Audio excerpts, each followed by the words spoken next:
What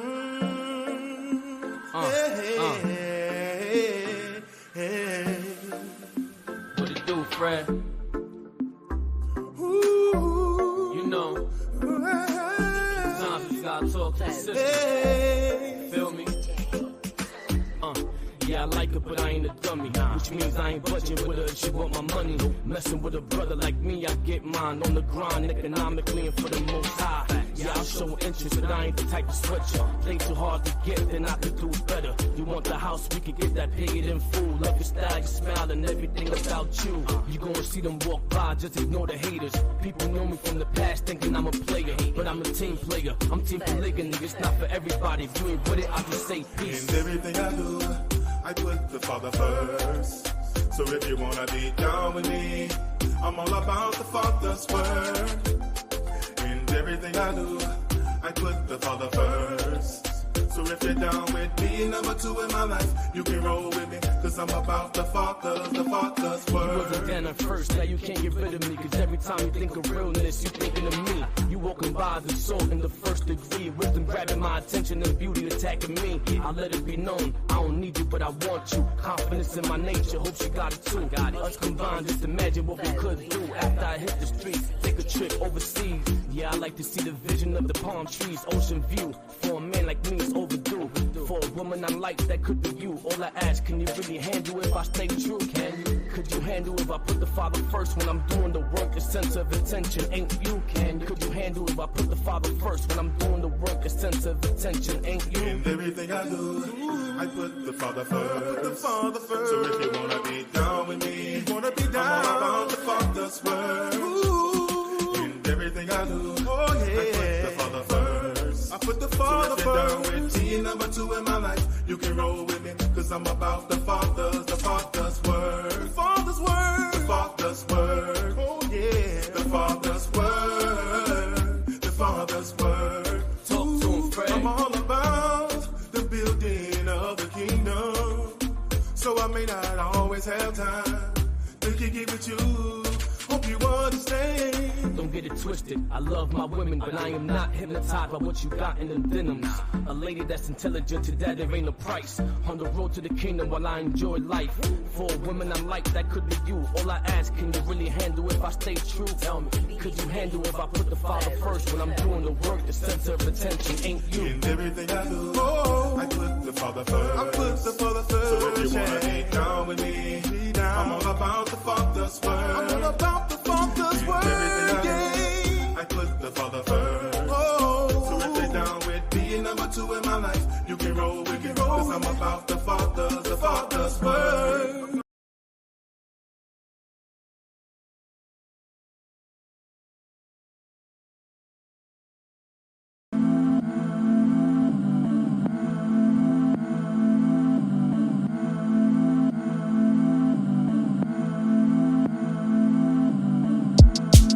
It's the chef who you know iller. Fly like Michael Jack when he wrote Thriller. I try to give him life, but my flow killer. Friends was the coke dealers, now I just quote scriptures. I'm saying I'm on a whole nother plane. I'm Candyman in the mirror, don't ever mention my name, cause me and them other rappers, we never spit it the same. 2K's with me where I be ballin', it ain't a game. 2K's on my feet and I ain't mention the chain. Part of me has repented, but lyrically I'm the same. They can't see the chef, all they can see is the flame. Only thing better than my vision, it be the aim. Bang, you know what time I'm on. I'm David and never shy if you try my throne. Man to man, you don't really wanna try my zone. They naming themselves chef, you should try my clone. 22 kinda feeling like the Twilight Zone. I'm the rap boogeyman, keep your night lights on. It gets spooky like my lock when my mic on, cause all of my bars dope like the type Ike on. Like I don't see what the hype about, when I could write one verse that'll wipe them out. Don't make me bring that 89 Michael out and smash anybody in the ring for the right amount. They try to doze on road like the flow sweet, so now I play Freddy Krueger if they go to sleep. Let them live is something they can't tell me, cause every bar horror movie, Nightmare on Elm Street. Guess I'm with the chef like a line cook, I think. You got water, you got fire like a stove by a sink. In the spirit, not the flesh, plus my shirt says repent. In the spirit, I may text, I just go where I'm sent. Let me start spitting, flow sickening, I cough lyrics. Read the book of Numbers out loud, I talk digits. Chapter 15, verse 38. Let's talk fringes. If you got it on, but ain't none inside, it's all missing. Hypocrites judge and wanna try like auditions. If you talk the talk, then you better walk it like cars missing. Better follow Christ, see through his eyes, that's called vision. Get eternal life after you die, that's called living. Dang, chef, in the spirit I digress. On this beat I leave a mess. Trying to say calm but I get vexed. I say calm but no west, cause Babylon in the west. Face the east when I get dressed, in that white linen no less. Man, the whole industry jokes, cause they doing it for the flesh. See, they start strong like notes, but they end weak like rest. Get it? Weekend, rest Shabbat, decent, I confess a lot. Not a model but dress a lot. Produce get fresh a lot, that's vain though. Like built dams, I change flows. Whether faith of a mustard seed or a mango. In the Most High you must believe that's the main goal. Will he prevail? Yes, thou art like Van Gogh. No Alamolech, but I got perfect vision in the dark. I'm a lexicon, I'm a megalodon, all my verses ripping them apart. Mosaic law, what the church is missing, it's the worst religion from the start. In my soul, where the word is written out, that circumcision of the heart. I'm rocking my fringes, I'm in Seattle, rocking like Hendrix. No industry gimmicks, you rappers are finished, I'm kicking the door off the hinges. Throwing stones like you sinless till you get the business. You should have repented in a minute, this truth is endless, they loving the image. I know what happened to Kim. What happened to Kim? I keep my pencil on point, no sharpener. Used to weigh pounds of tro, I lay down the flow like carpenters. She causing division in the sisterhood, I'm marking her. I'm preparing the way for the harvester, I'm a harbinger. It's a Jermaine cold world, better wear a fleece. You squares playing with my bare hands, I could tear a beast. Finish the work, I'm in the turf like the Pericles. The Ruach translated into Greek, that's the Pericles. Don't need a harlot or loose tramp, running drills like a booth camp. These new era niggas be capping, but they can be snapping like food stamps. The blood in Babylon could fill up rivers. For all these crimes, Christ gon' charge her, fill up rivers. Enemy coming in like a flood, that's Lake Placid. I need safe passage, never crooked, I'm straight savage. GMO foods in the stores can taste acid, I like them all natural. I hate lashes and fake asses. You're parasitic cause you got a very wicked heart. If Satan's on the move, I hit him with a paralytic dart. When the Messiah come back, I'ma kneel before him first. And my flow so hot, or make a nigga re-record his verse. I'm telling you right now, this is not Jesus Christ. Where is this in the Bible? Right.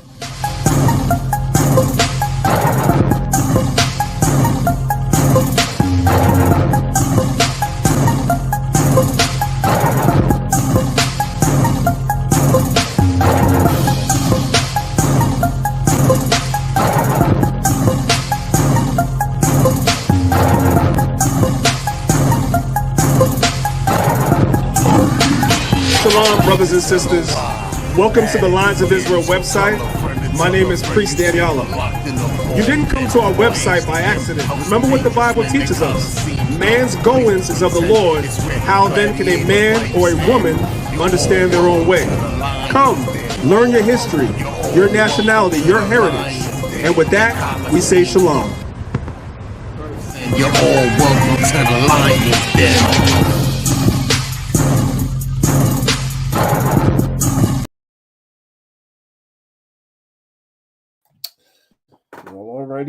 Alrighty then. I got it, Sarge. Through all this, I got it. I want to give all praise, honor, and glory to the Most High God, Yahweh.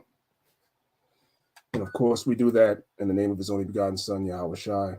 Welcome to another edition of, excuse me, the Lines of Israel Sabbath class. It is your brother, Priest Danyaahla, representing Lines of Israel, Maccabeestv. I want to appreciate all you brothers and sisters for tuning in. We have a lot to go over today. I say that every week. You should expect me to say that. But we have a lot to go over today, so I'm not going to make the introduction too long. What I'm going to start off by saying is, as you guys file in, I'm going to start off with Clubhouse first. Shout out to everybody that's on Clubhouse.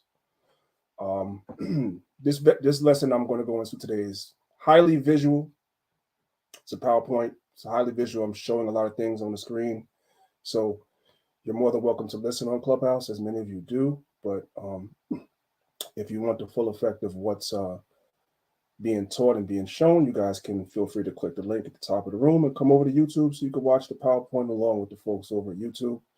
And of course, you guys on Clubhouse, please, if you'd be so kind, as to share the video in the hallway and ping people to the room. I'd appreciate it.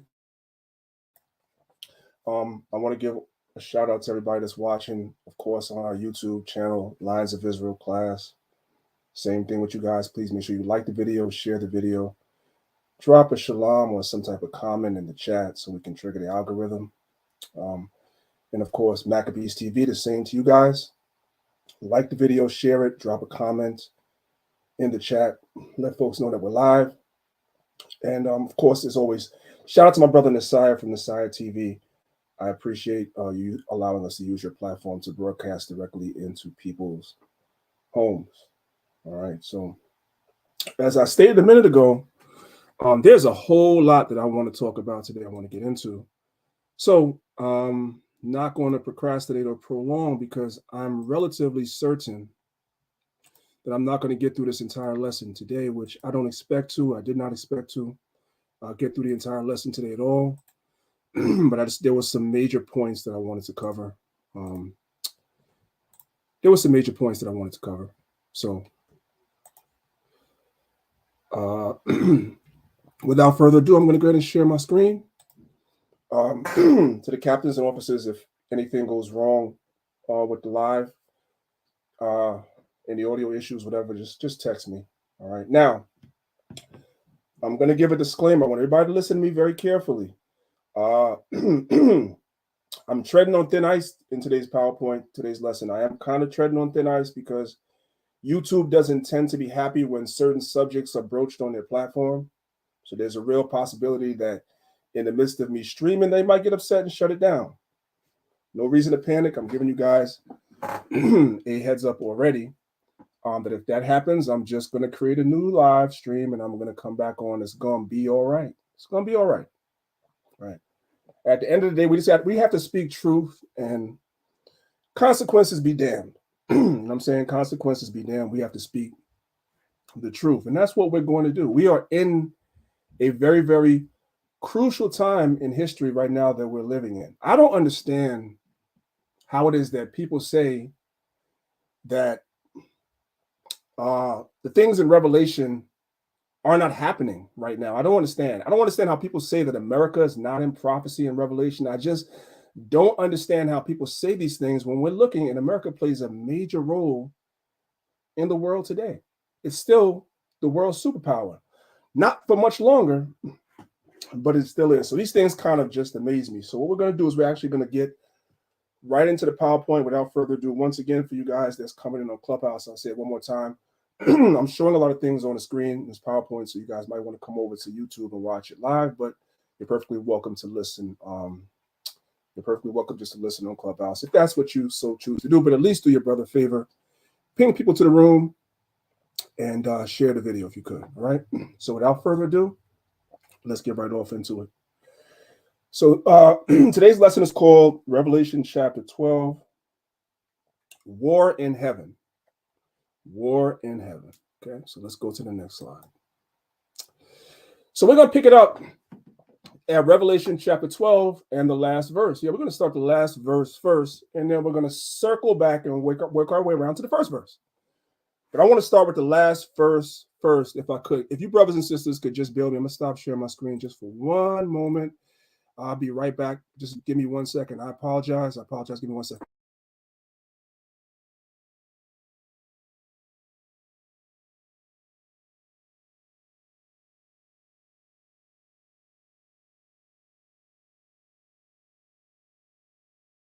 All right, Salaki guys, I'm back. Okay, my apologies. So let's go ahead and let's share the screen and let's get into it because we have a limited amount of time. I want to be done by 12 o'clock so the God First Gang could come and give us that spiritual food that we need to build up that inner man that they do with the moral of the story. So I don't want to go too long. Let's pick it up Revelation chapter 12.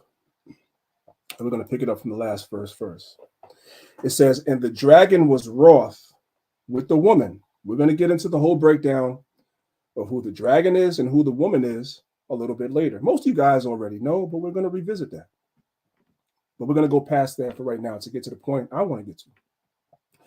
And the dragon was wroth with the woman and went to make war with the remnant of her seed which keep the commandments of God and have the testimony of Jesus Christ. So who is the dragon going to make war with? The dragon is going to make war with the remnant of the seed of the woman who are keeping God's commandments and the faith of Jesus Christ. Notice it doesn't say just keeping the faith of Jesus Christ. It says keeping the commandments and the faith of Jesus Christ. That eliminates everybody. All Christian denominations, every last one of them are eliminated. Muslims are eliminated. Atheists are eliminated. Buddhists are eliminated. Kemet is eliminated. And any other garbage that's out here, African spirituality is eliminated. The dragon is going to make war with the Israelites that keep God's commandments. That's where the war is. I need everybody to understand that. That's where the war is. Don't be fooled. Let's go to the next slide. I need you guys to understand something. Israelites are the main target. And as you guys have been seeing over the last couple of years, this dragon has been making war with the Israelite community. Here it is that we are getting brothers off the streets, out of gangs. We're teaching men to actually have some pride in themselves, to do something positive with their life, to do something positive with their community, to actually value our women, to marry our women and not make our women babies' mothers, to not whore out our women, to take care of their children. This is what we are teaching in the Israelite community to our men. This is what we're teaching. And the dragon has a problem with this. And so what you guys have been seeing over the last couple of years is organizations like the SPLC, which is the Southern Poverty Law Center, the ADL, and most recently, Canary Mission. It's not just limited to them, but these are some of the more vocal ones. These organizations have been making war with the Israelites. The Southern Poverty Law Center has a website where they track quote unquote hate groups, and every single significant Israelite organization, it doesn't matter the size, because the size of your organization does not determine the impact of how many people you reach. I need you to understand that. Some Israelite camps are large, they have large numbers. Some Israelite camps are smaller but have a major impact anyway. And they know it. And so any Israelite organization that's of any significance is on their list. Mainly, let's keep it a buck. We keep it a buck, right? Mainly the Israelites that come out of One West. Because I'm going to go ahead and say, I'm going to go ahead and be the bad guy and say, we are really the target. We're really the target. Understand that. You didn't have all this going on to this degree when you had other Israelite organizations that were more prominent in the 70s and the 80s. Now, some of these organizations were doing illegal stuff, which is what alerted the government to them, aka the Yahwehs and others. But there wasn't this war against the movement the way there is when the One West camps became the prominent, dominant Israelite faction in the world today. Now it's a problem. Now it's a problem. And that's why you see us on the SPLC list and not the rest. Why? Because they're not a threat. I'm just keeping it a buck. You could be mad. Y'all could be mad. That's what it is. This dragon is going to make war with the Israelites, but mainly the ones that come out of One West. Facts. Let's go to the next slide. Now, let's talk about some hypocrisy, right? So we just spoke about the Southern Poverty Law Center. We just spoke about them. I'm going to show you guys some hypocrisy.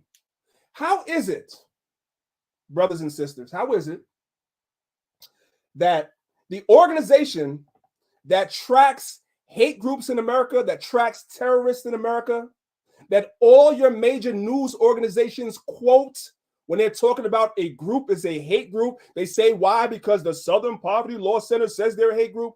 How is it that the very organization that tracks so-called hate groups in America and makes a list and puts you on this list, how is it that the man that founded that organization is a racist? How is that possible, brother? That's called hypocrisy.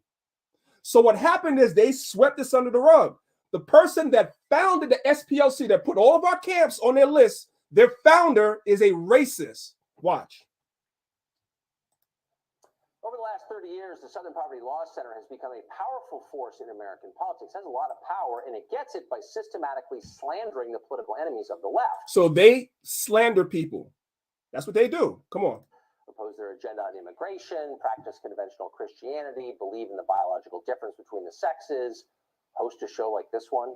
And you can expect the SPLC to brand you as an extremist, a hate group, an enemy of humanity. They've gotten rich doing it, by the way. They've got an endowment of more than $500 million.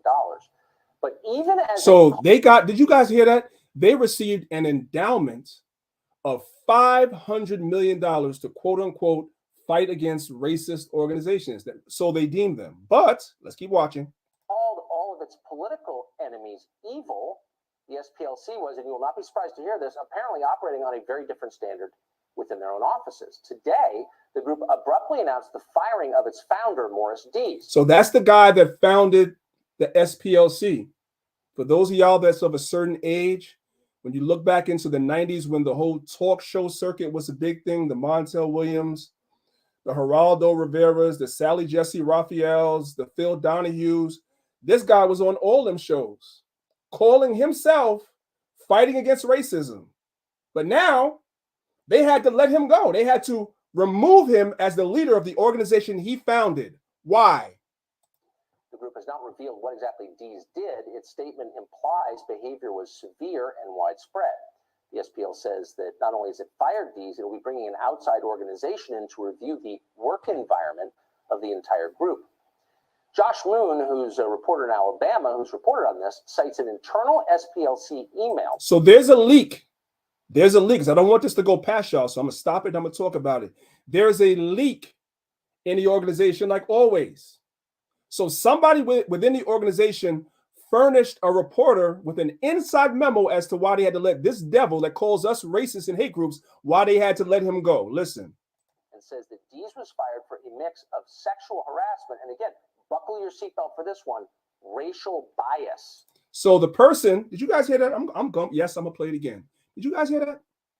The very organization that's making war against the Israelites, the very organization that's making war against you, their founder was removed from his position for being a racist. And the entire media blacked that out, except for this guy. I don't rock with this guy. But hey, man, the Bible says he'll cause their own tongue to fall upon themselves. They're telling on themselves. So next time that the SPLC or somebody tells y'all about the SPLC, let them know this. They're not a credible organization because the man that calls these groups hate groups is a racist his damn self. This is hypocrisy. But the dragon don't care about hypocrisy. It's all about making war with us. That's what it is. That's the main goal. Mix of sexual harassment. And again, buckle your seatbelt for this one, racial bias. Despite calling the group the Southern Poverty Law Center, there was nothing impoverished at all about Morris Dees' own lifestyle. So that's it. The rest of it, they're going to talk about how much money he was taking and living a lavish lifestyle. We don't need to watch all that. I just want you guys to see that. So these organizations, right, within themselves, they hate our people. We know this. But on the outside, they paint us as the hate groups, and we don't teach hate.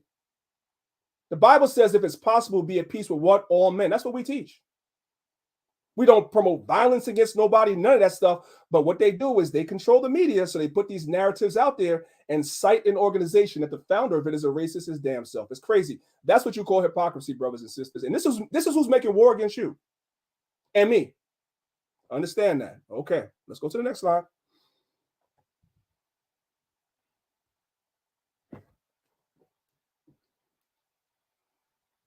One second, y'all. Okay, yeah. All right. All right. Now, here's what's important to know, guys. If you study and go to YouTube and look up the Southern Poverty Law Center, there's a lot of organizations and groups across the board. You have anti-abortion groups. You have anti-LGBT groups. A lot of these groups are mainly composed of white folks, right? And a lot of them end up on the SPLC list also. as well, right? So don't be confused. Don't be deceived. Yes, you have a bunch of organizations that wind up on that list, but I want you brothers to understand the Bible tells us we're the main target. Those targets that end up on that list, that's not Israelites, they're collateral damage. They're probably in the way of the agenda, and so they end up on the list as well. But they are collateral damage. Yes, their reputations get destroyed. Yes, they're slandered like we're slandered and all that, but that's just collateral damage. And the so-called white man doesn't mind collateral damage. He don't mind that. But there's a main target that they have in mind that they want to make war with. That's you and I. The Bible says the dragon was wroth with the woman, which is Israel. Why are they mad? Because this truth is tearing their society down, and they know it. And they're beginning to make war with us. And it's going to get worse and worse and worse. And so we need to be vigilant about these things. Don't fall asleep at the wheel. Let's go to the next slide. How does the Bible speak to us? How does the Bible speak to us? We have to break this thing down slowly. Here are some examples of how the Bible speaks to us. And this is important. I'm putting this stuff on the screen for a reason.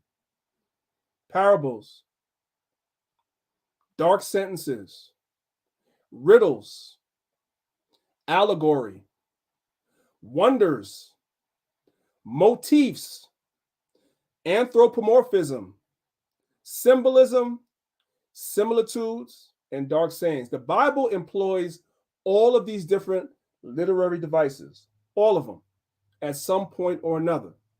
The three that I have starred on the screen, which are wonders, motifs, and anthropomorphism, is what we're going to deal with today. We're going to deal with that today, but not yet. We're going to come back to this slide a little bit later in the presentation, and we're going to study what are wonders, motifs, and anthropomorphism. You must know this before you start trying to break down Revelation. You got to know what those things are. So we're going to come back to it. Let's go to the next slide. Why is the beast going to make war with the remnant that keep the commandments? Here's one reason why. Let's go to the book of Daniel, chapter 8. We're going to pick it up from verse 23 and get right to the point. Daniel chapter 8, verse 23, it says, "And in the latter time of their kingdom, when the transgressors are come to the full, a king of fierce countenance and understanding dark sentences shall stand up." We have to go back. We have to go back. We have to go back. One of the ways the Most High speaks to us, as I have right here, the second one, is in dark sentences. Dark sentences. Things that are not obvious to sight, they're kind of hidden. It's kind of esoteric. The Most High speaks to us this way in the Bible, right? Now, I want you guys to look at the screen. The word for dark sentences in Hebrew is hayadah, or as they say in the modern, hidah, right? Hayadah. What's that? Let's go to the next screen. The word hayadah translates to riddles. That was on the list. Let's go back. That's on the list, right? The word hayadah translates to riddles 9 times, dark sayings 3 times, hard questions twice, dark sentences once, proverbs once, dark speech once. What am I trying to show you, brothers and sisters, right? The Most High has this Bible encoded in prophecy, right? So the powers that be, or the beast, they may not understand the dark sayings, the riddles, the hard questions, the proverbs, the dark speeches. They don't understand these things in the Bible the way that we understand it. They don't. But they understand it enough that what they're seeing with this Israelite movement proliferating the way it is, spreading the way it is, the way we're waking up, the way that without major media backing, we're reaching celebrities and all that stuff like that have tens of millions of followers. They're seeing this and they know what the prophecies are. They understand the dark sayings. They understand the riddles enough to know this is their end, and they know it. They know it. This is the book of Revelation, chapter 12, verse 12. It says, "Therefore rejoice, ye heavens, and ye that dwell in them.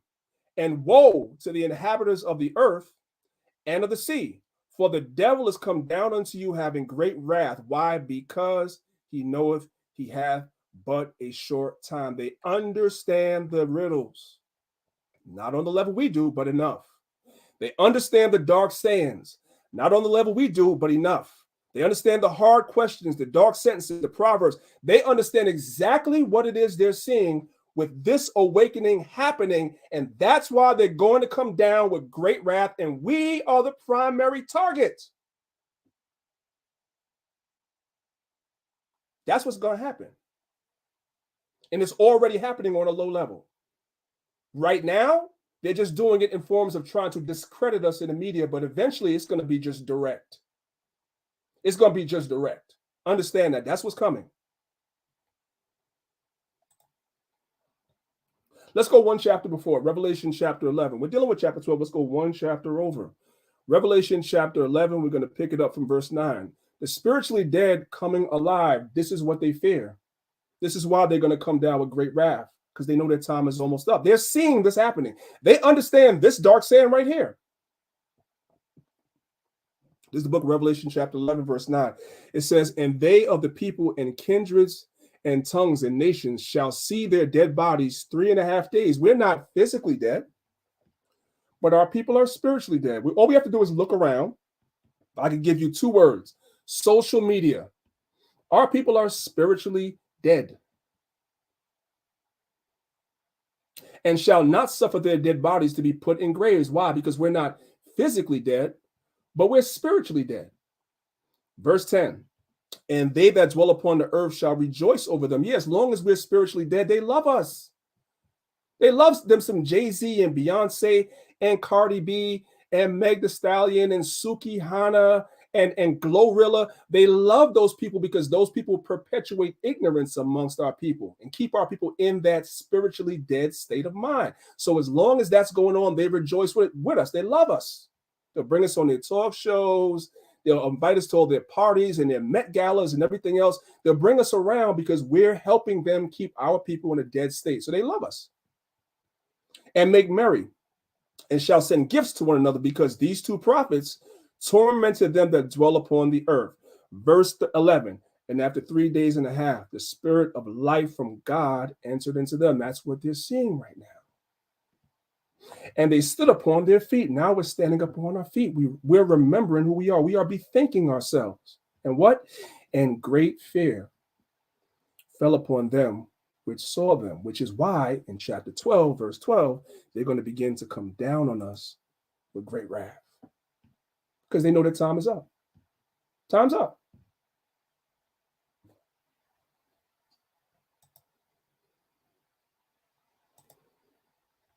This is also what they fear. It's the book of Daniel, chapter 2, and verse 44. It says, and in the days of these kings, so Daniel had a vision. We already know the vision in Daniel chapter 2. If you're not familiar, we'll go over it another time, but I'm pretty certain that 90% of the people that's listening, if not 95, already have heard the story in Daniel chapter 2 of the vision of the statue that Nebuchadnezzar had Daniel explain to him. So we're going to pick it up at the verse 44 and get right to the point that we want to get to.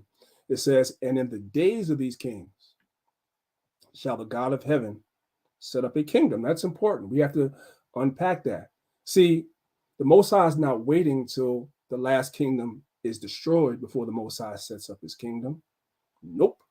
The Most High is setting up his kingdom while this kingdom is still ruling, while this kingdom is still established. The Bible goes in the book of Psalms that says the Most High prepared a table in the presence of our enemies.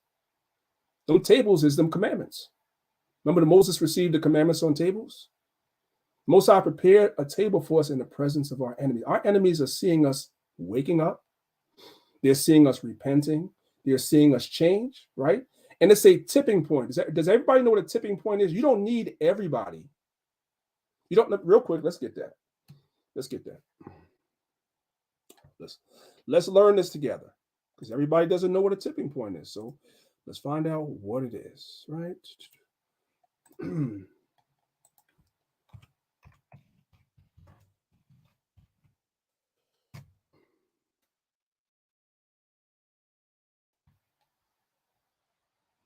I want something that gets right to the point.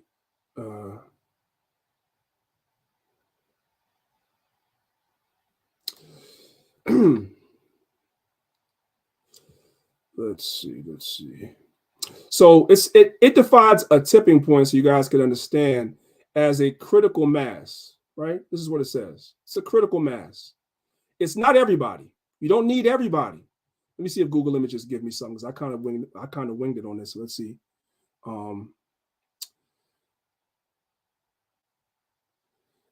It's not really giving me what I want, but basically a tipping point is just a critical mass. That's all you need. You don't need everybody. You just need a certain amount of people. I know there's a numerical value to it. I probably should have looked this up before, but it popped into my mind right now. If somebody knows what it is, you can put it in the chat. But you just need a critical mass of people to wake up to something, and that's all you need. You don't need everybody, because everybody's not going to go along, right? When Harriet Tubman was trying to free the slaves, everybody didn't want to go. Everybody didn't want freedom, but those that did, they went. All you need is a critical mass of people to wake up to something, and they're seeing that critical mass amongst the Israelite community, and it's making them fearful. And so they're going to come down on great wrath with our people, all right? So let's move on to the next slide.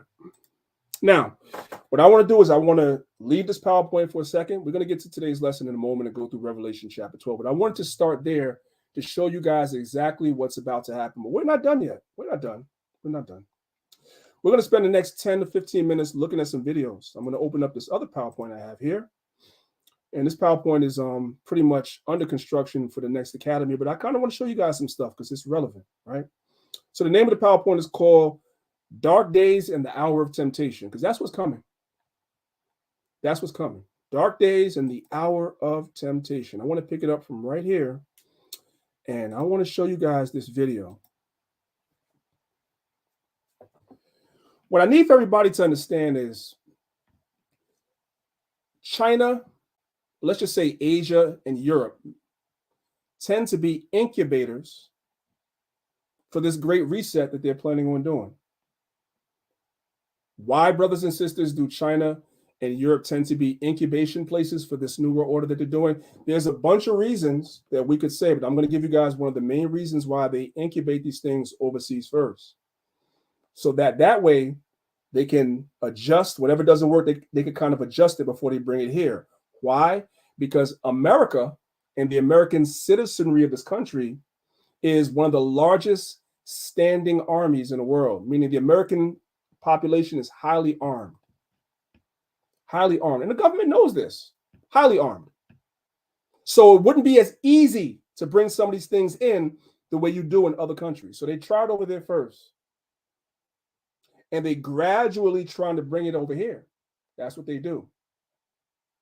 So I'm going to show you what's going on in China. Some of you brothers and sisters may be aware of this stuff, and some of you brothers and sisters may be not. And if you've been paying attention to alternative news, I ain't talking about CNN, I ain't talking about Fox, I'm not talking about your local news stations, I'm talking about alternative news stations. If you've been paying attention, you can hear how they're having these conversations about bringing some of the same things that we're going to see that's going on in China over here. And this is going to be another form of them coming down on our people with great wrath, because these things that we're going to see in this video is going to affect us. And we got to make some choices. The hour of temptation is coming. You're going to have to make a choice. You're going to have to pick a side. That's what it is. That's why we should be praying for the Most High to build up our faith. That's why I love the classes that the God First Gang does after mine, because these brothers deal a lot with building up your faith, building yourself up. That's what we need. Because when you know all this stuff, what now? What then? That's where the internal work comes in. But I'm going to leave that for those brothers. So I'm going to show you brothers and sisters this video. Now, I'm going to stop it throughout, and I'm going to make it relevant to us, so you brothers and sisters can see what's coming. There's a lot of stuff coming. Let's go.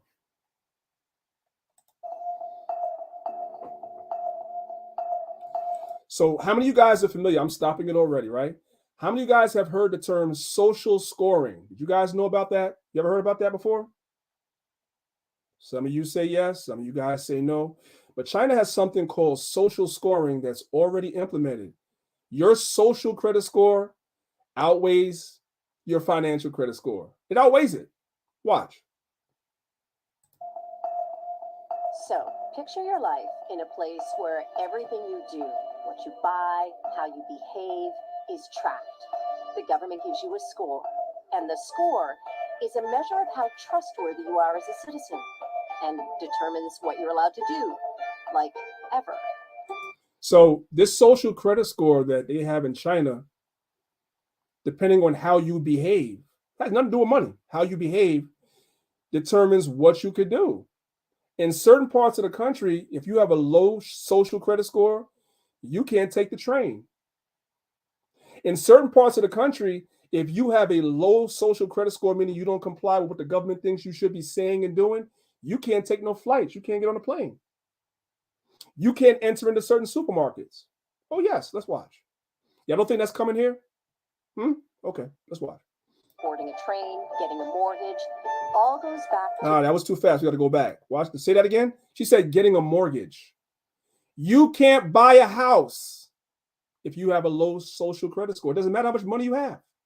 If you are not compliant with them, you can't buy a house. And determines what you're allowed to do, like ever. Boarding a train, getting a mortgage, all goes back to this score. It's called social credit. It sounds like that show Black Mirror, but it's actually happening in China. So some of you guys watched that show called Black Mirror on cable. Some of you guys have watched that. Hollywood, that's exactly what they do. They put truths and encode it in the form of entertainment and tell you exactly what they're getting ready to do.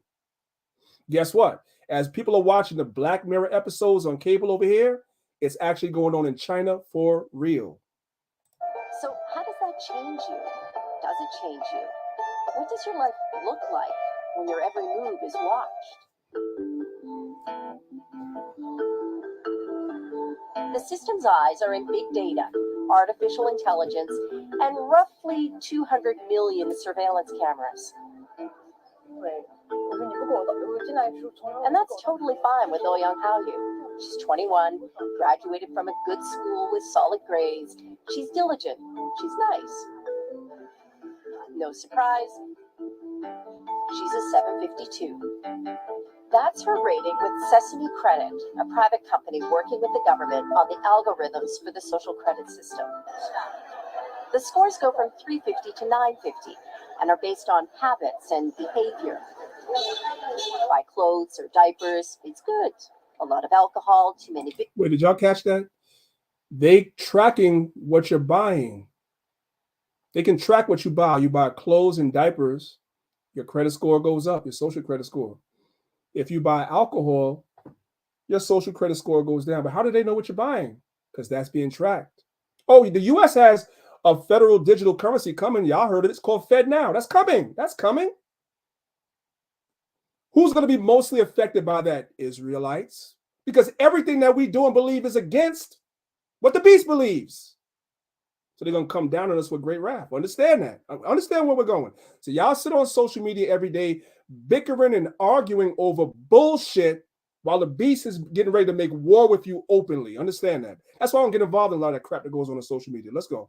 Video games, not so good.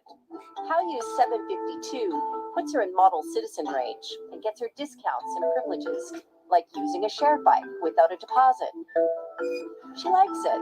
Her friends do too. They all have pretty high scores. It's a mechanism like pushes you to become a better citizen, to build on the trust, especially on the Chinese market. Because you're not going to be punished if you haven't done anything wrong. I think that's the point. I think the system is working as a warning or an alert to push people to do it, to be a good person. And who decides what a good person is? The government. It's mandatory. When it goes national, social credit scores will be assigned to every one of China's citizens for life. And what's weird is that so many people seem okay with it. It's complicated, but China went from extreme poverty to economic giant pretty quickly. The credit history system didn't grow at the same pace, so people would default on loans and get away with it. Add in scandals around fake food, tainted baby milk, counterfeit goods, And what you've got is a big problem with trust. So, in 2014, the Communist Party called for a system to allow the trustworthy to roam everywhere under heaven, while making it hard for the discredited to take a single step. The model is a place called Rongcheng. It's in Shandong province. Okay, so now I'm just doing this because this really is going to be a presentation for the Academy. But there's something that's being proposed right here in this country called 15-minute cities. That's based on this thing right here in China. Matter of fact, let's show it because I know people are like, what are you talking about? What are you talking about? Okay. 15-minute cities. I'm just going to show you guys. You guys can Google it yourself. Right here in America. Coming. 15-minute cities. Right here. You guys see it? There's a lot of different websites. You guys can do your own research. 15-minute cities. Even Wikipedia has a whole article on it, right? But there's sinister intentions behind it. Don't be fooled. Let's come back to let's come back and let's pick it up where we left off. Hold on a second. Credit streets are spotless. The model is a place called Rongcheng. It's in Shandong province. It's orderly. Streets are spotless. Cars slow down, which is unheard of in China. Words like honesty and credibility appear on propaganda posters. Display cases show pictures of Rongcheng's most honored citizens. You start with 1,000 points, and you can print out your report anytime. You lose points for things like jaywalking, littering. If you jaywalk, your social credit score goes down. If you litter, your social credit score goes down. Now, I'm not saying that we should jaywalk, right? Because you can obviously in the big city, you can get hit by a car. You know, something could happen to you. Obviously, if you live someplace, you shouldn't litter and be throwing stuff around and live like a pig. But the point is, every literal aspect of your life is under a camera, under a microscope, and your credit score can go down. If they have penalties for your credit score for jaywalking, can you imagine if we teach the Bible and they don't agree with it? Can you imagine what would happen to your social credit score then? Can you imagine? If we say the things we say? Okay. Tossing cigarette butts or spreading rumors.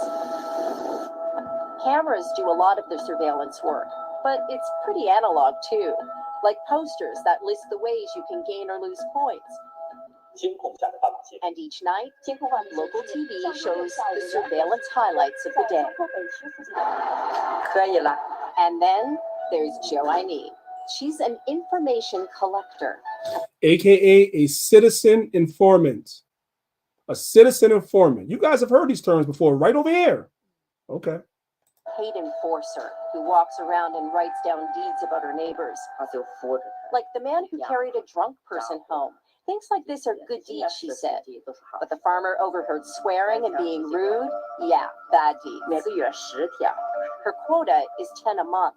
She likes the work, thinks the city's better for it. The thing about the social credit system is that there isn't one single system. Not yet. Different places have different rules. Right, it's not unified yet. That's why I told you guys it's an incubator. They haven't really unified it yet. That's why it's being incubated over there and in other European countries as well before they try to bring it over here. But the system and the process has started over here as well. Understand that. It's underway. So what do you do if you have bad social credit? Well, for one, you talk about it on Weibo, which is like Twitter. There are forums for discredited people to vent and get advice. In Chongqing, we hooked up with Huang Huijun. He had a business until he was sued by a client, and Huang refused to pay 90 grand to settle it. So the court put him on a social credit blacklist, and things got way worse.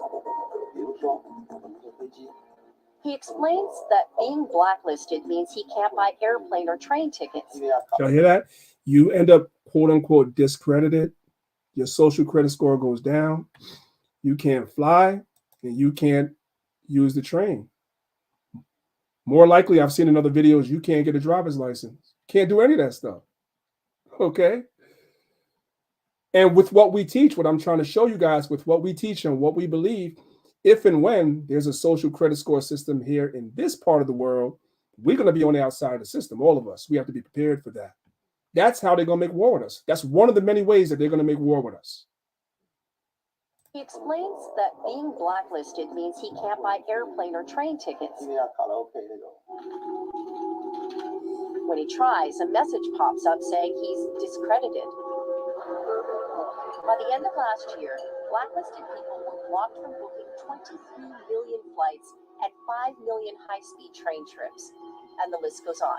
Being discredited makes it hard to get a job, a loan, a hotel room, or put kids in certain schools. Can't put your kids in school, can't get a loan, can't get a job, can't get a hotel room, can't do nothing. You outside of society.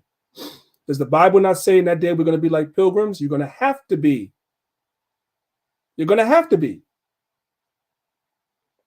So the Bible has proven itself to be real. We're seeing this stuff in real time. Then there's the public shaming. Photo galleries of blacklisted citizens. There's even an app that shows who around you is in debt. Did y'all hear that? They have an app in China. Okay, you guys have seen the apps you can download on, the iPhone and the Androids. You could download an app. I don't know what the app is. Maybe you guys know. You could put it in the chat. There's an app you could download that will tell you like all the people that are registered sex offenders within a certain radius or area where you live, right? China, they have an app that you can do and check all the people that are in debt. Everybody's going to know your business. You can actually download the app and see who's in debt, who owes money. That's crazy. And this is the world people want to live in for the next 50 to 100 years. Y'all don't want Christ to come back. Not the people in the truth. I'm talking about the people in the world. You want to go into this system globally? This is what you want to live under? You're supposed to be praying for the Most High and the Son to come send his Son back every day. This is crazy. In China, being monitored is nothing new, but algorithmic surveillance makes it possible to collect data to build detailed profiles of people, especially the ones not loyal to the government. Of all the video surveillance cameras on the planet right now, nearly half of them are in China. Are people bothered by privacy concerns? So we think the lot of camera keep the safety is really good thing. A lot of people, we can accept it. And cameras are getting smarter. So the information that comes up for my image identifies that I'm female, middle-aged, talks about whether I'm wearing glasses, the shape of my face. AI is taking them next level. They can do more than just see. They actually understand who they're seeing. So at what point can the technology know too much? Does it already? Most time, people don't care about it. But if I want to go back. I want to show y'all something. More than just see. They actually understand who they're seeing. So at what point can the technology know too much? Does it already? Most time. Bang, right there. What's that on his phone? Everybody should know. What's that on his phone, brothers and sisters? That's a QR code. That's a QR code. I want y'all to put that in your memory banks. They have to show their QR code to enter certain places in China, right? We're seeing that. It's on the screen for those of y'all that's watching it live. You guys can see in China, to do certain things, make certain transactions, to enter certain places, you must scan a QR code, right? Keep that in mind. We're going to come back to that in just a couple of minutes. Watch. Don't care about it. But if the technology learns too much, for example, cross the red line, it's not very good. How far off are we from needing to draw those red lines? It's very hard to say. I think maybe decades, I mean 10 years or 20 years, 15 years, maybe. That's not very long. Yeah. It's coming. It's coming. And where does it all go?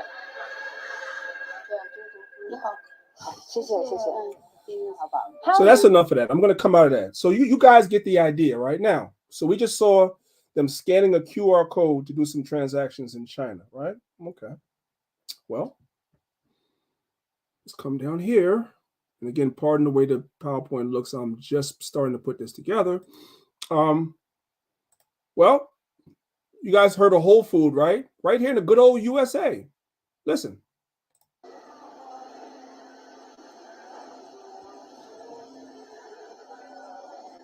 So basically, you cannot get into the Whole Foods market in Washington, D.C. unless you scan your own QR code and they track everything you're doing. They do what? They track what? Unless you scan your own QR code and they track everything you're doing. And this is the future of all grocery stores. So if you want more information on this, I'll get it to you, but this is the future of all grocery stores. I mean, I'm going to have to boycott Whole Foods. I'm sorry, Becky. That's not going to help. That's coming everywhere. You said it yourself. It's either you're going to get down with the system or you're going to be on the outside. That's what it is. So we need to understand this as Israelites of what's getting ready to happen. There's a bunch of other stuff in here I want to show you guys. I don't know if you guys know who Professor Klaus Schwab is. This guy is the devil.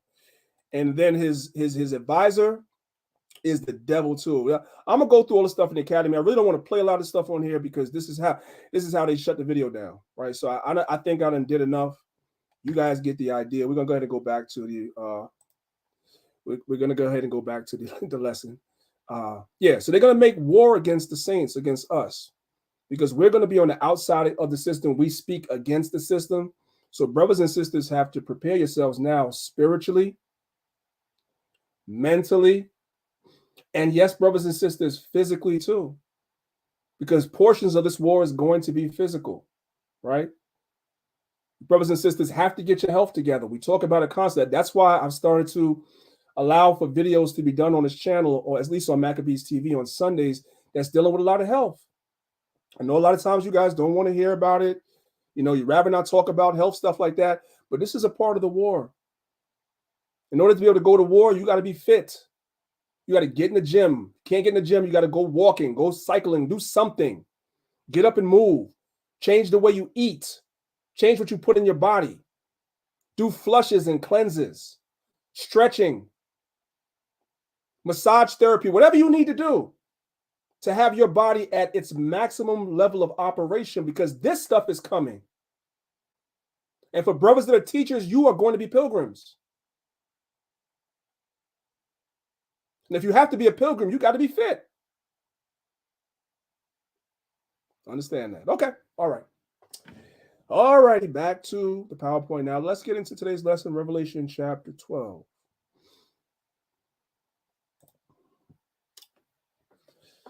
I want to start off with this video right here. It's called What is Eschatology and Why Does It Matter? The reason why it's important to know what eschatology is because your Christian apologist friends like to use these terms.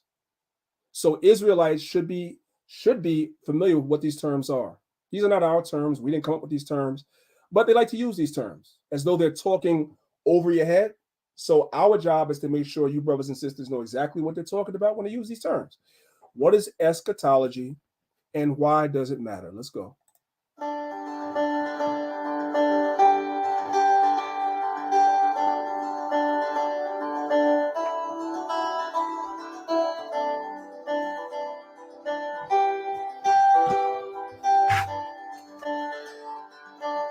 So eschatology is from two Greek words, eschatos and logos, right? Okay.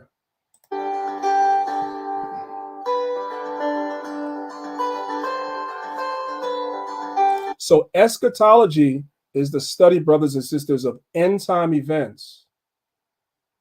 So when you read the book of Revelation chapter 12, Revelation chapter 12 deals with end time events. So it's called eschatology. You're going to hear that term a lot from Christians, especially Christian apologists. End time events.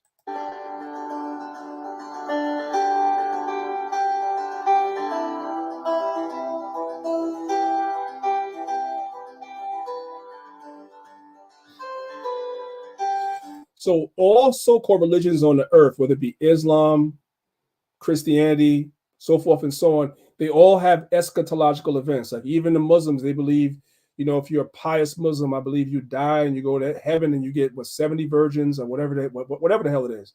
but everybody deals with some form of end time event and what's going to happen ultimately in the end. They all do.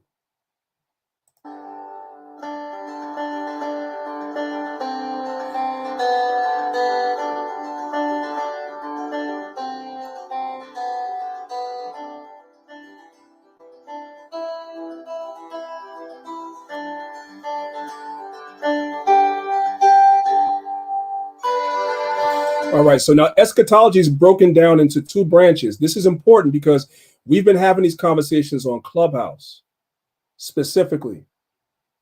Eschatology is broken down into two interpretations. What are those? Let's go.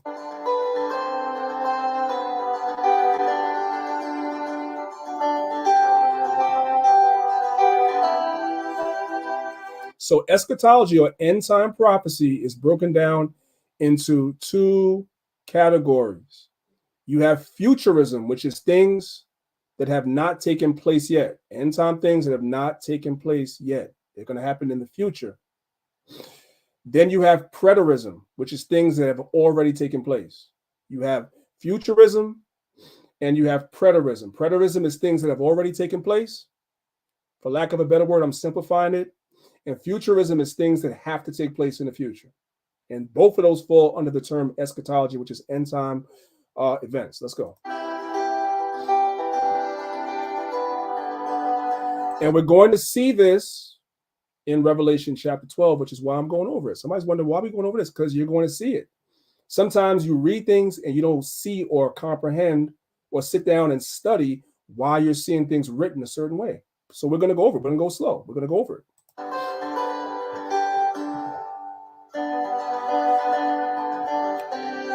All right, so that's enough of that. Let's go on to the next slide. So the reason why I went into eschatology, right, is because it's apocalyptic literature. And some of that apocalyptic literature is future prophecy. What is apocalyptic literature? It is a literary device used in the Bible, in books like Daniel and Revelation specifically. There's others, but mainly Daniel and Revelations. You also see this employed in the book of 2nd Esdras as well. But Daniel and Revelations mainly in the Bible. They should be interpreted in the context of real historical developments. So as you're reading books like Daniel, Revelation, so forth and so on, you have to interpret those things that they were prophesying with real historical events. You have to reconcile them with real historical events. That's how you get the understanding. Hopefully everybody understands that. Let's go to the next slide. Just something so you brothers and sisters, maybe you knew, maybe you didn't know. Another name for the book of Revelation before it was called Revelation in the KJV, it was called the Apocalypse of John. That's why Revelation is called apocalyptic literature, because at one time it was actually called the Apocalypse of John. So as we mentioned, it should be interpreted in the context of historical events in order to get proper understanding. The writer, in this case John, leaves clues within the text to let you know he is employing a literary device in order to convey a message to a specific audience. Now, the Bible also deals with something called dual prophecy or dual fulfillment. Let's look at the book of Job, chapter 11, verse 6 is a primary place we go to show this. It says, and that he should show thee the secrets of wisdom. What is one of the secrets of wisdom? That they are double to that which is. So sometimes when you read the Bible, certain things have a dual fulfillment.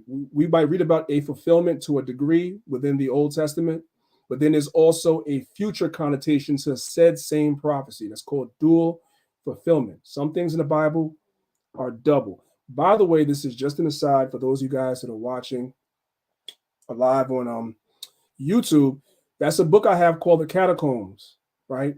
And when you go right there, you guys could see it. I have it right there on page 76, right? These are from the catacombs that were built by the Christians that was under Rome, right? These are meeting places and burial places for the Christians when the Christians, which were Jews, by the way, when the Christians or Jews were oppressed, they used to flee down into the catacombs so they could have their meetings. And sometimes they would bury their dead. And on the frescoes of the walls, you can see images of the people of the Bible. So this particular catacomb, you guys can see on page 76, this book was put together by a white man, not a black Hebrew Israelite. You look at page 76, you see the arrow I have right there, guys. You see that says Job. Job.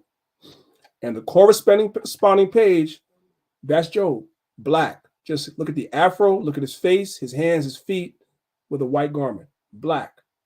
But that's an aside, but I just wanted to put that in there since we're reading from the book of Job, that black Hebrew Israelites, as y'all call us, we don't have to make anything up.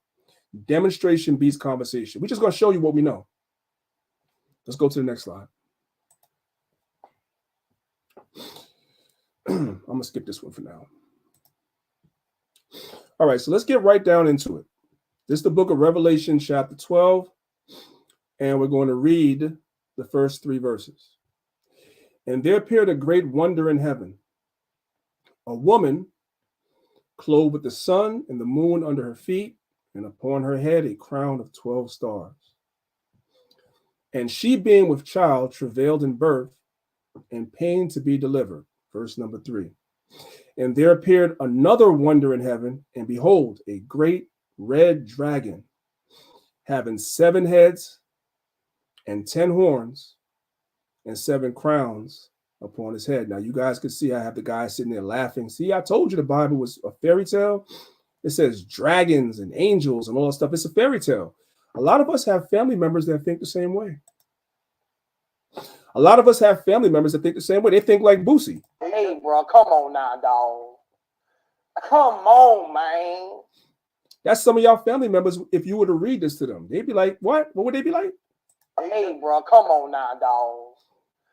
Come on, man. So when we try to open the Bible and show them this stuff, they can't see it. They cannot see it. Why? Hey, well, let's go to the next slide. Many people reject the Bible simply because they can't understand the way literary devices work. See, one of the problems and the reason why I'm approaching it the way I'm approaching it is a lot of us, to unbelievers, and maybe we're in a situation at camp where you just have to be concise. But if you're having a conversation with family members, friends, co-workers, whoever you're trying to teach, before you open up a Bible and start reading about dragons, you might want to explain what I'm explaining to them first so they can understand. You have to explain what these literary devices are so they can understand. That might be a stumbling block for somebody. This is a meme I got from a atheist website, and they're making mockery of the Bible. They say the Bible has sea monsters. It has Leviathan, behemoth, dragons, giants, cockatrices, kangaroos, unicorns. The stuff that you read about in your childhood in fairy tales. So they're like, well, damn, if I read about that in those fairy tales that I read about when I was a child, why isn't the Bible a fairy tale? Why not? Why not?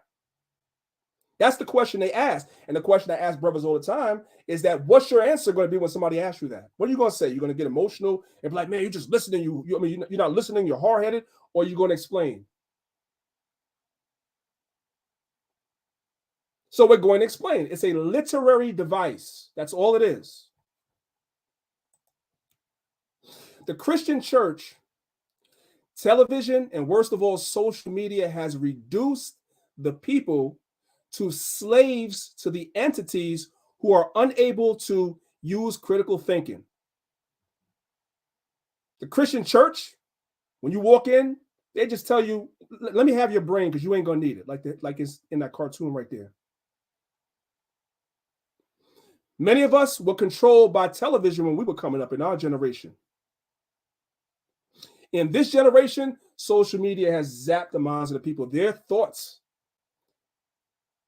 are based and shaped on social media. And not just any social media, brothers and sisters. Social media like TikTok. Why do I isolate TikTok away from the other social media things? Because now you have to have a short attention span because TikTok videos are what, 1 minute, 2 minutes, 3 minutes? So a lot of our people in this era, in this day and time, they have the attention span of a goldfish. They can't be, if they're not entertained within the first 2 to 3 minutes of watching the video, they can't watch it. And that's why videos on TikTok thrive. Because mis or disinformation is spread in under 3 minutes. And that's why people can't understand complex concepts like what we're going over right now. They can't sit down and read the Bible and understand what's going on right now because of websites like TikTok, social media in general, television, and the church. But the Most High does have an elect. And it's our job to put this information out there. The elect are going to understand. The Bible says the rest are blinded. Romans chapter 11. The election have obtained it and the rest are blinded. So we do this, all this work, all these PowerPoints that I put together, over 400 PowerPoints that I put together, is for the elect. I understand that everybody else is not going to get it. They're just not going to get it. Now we're back here. Let's deal with 3 of the literary devices the Bible employs, because it'll help us better understand what John is trying to show us in the book of Revelation. Wonders, we saw that word in Revelation chapter 12. And there's 2 words we didn't see, but they're being employed, which are motifs and anthropomorphism. Right? I know these are big words. Like, what? What? Okay. I'm going to help you guys. Let's go. Let's start with anthropomorphism. What is it? And Priest Danyaahla, why in the hell does it matter what anthropomorphism is? Well, let's watch. All right, so today's video, we're going to talk about anthropomorphism in the Bible. Let's get into it right here on Keeping It in Context. So, ladies and gentlemen, brothers and sisters, anthropomorphism is in your Bible. Just because you don't know what it is doesn't mean it's not in there. It's in there. All right, so what is anthropomorphism? Anthropomorphism, by definition, is the attribution of human characteristics or behaviors to an animal, an object, or a deity. Believe it or not, many TV shows, movies, advertising commercials, branding companies use anthropomorphism all the time. They use non-human characters that look and act like human beings. Disney animal characters like Mickey Mouse, Minnie Mouse, Donald Duck, and Goofy are all examples of anthropomorphic characters. Did you guys catch that? They give human characteristics to animals. That's what's going on in your Bible. That's why you think Christ is called the Lion of Judah.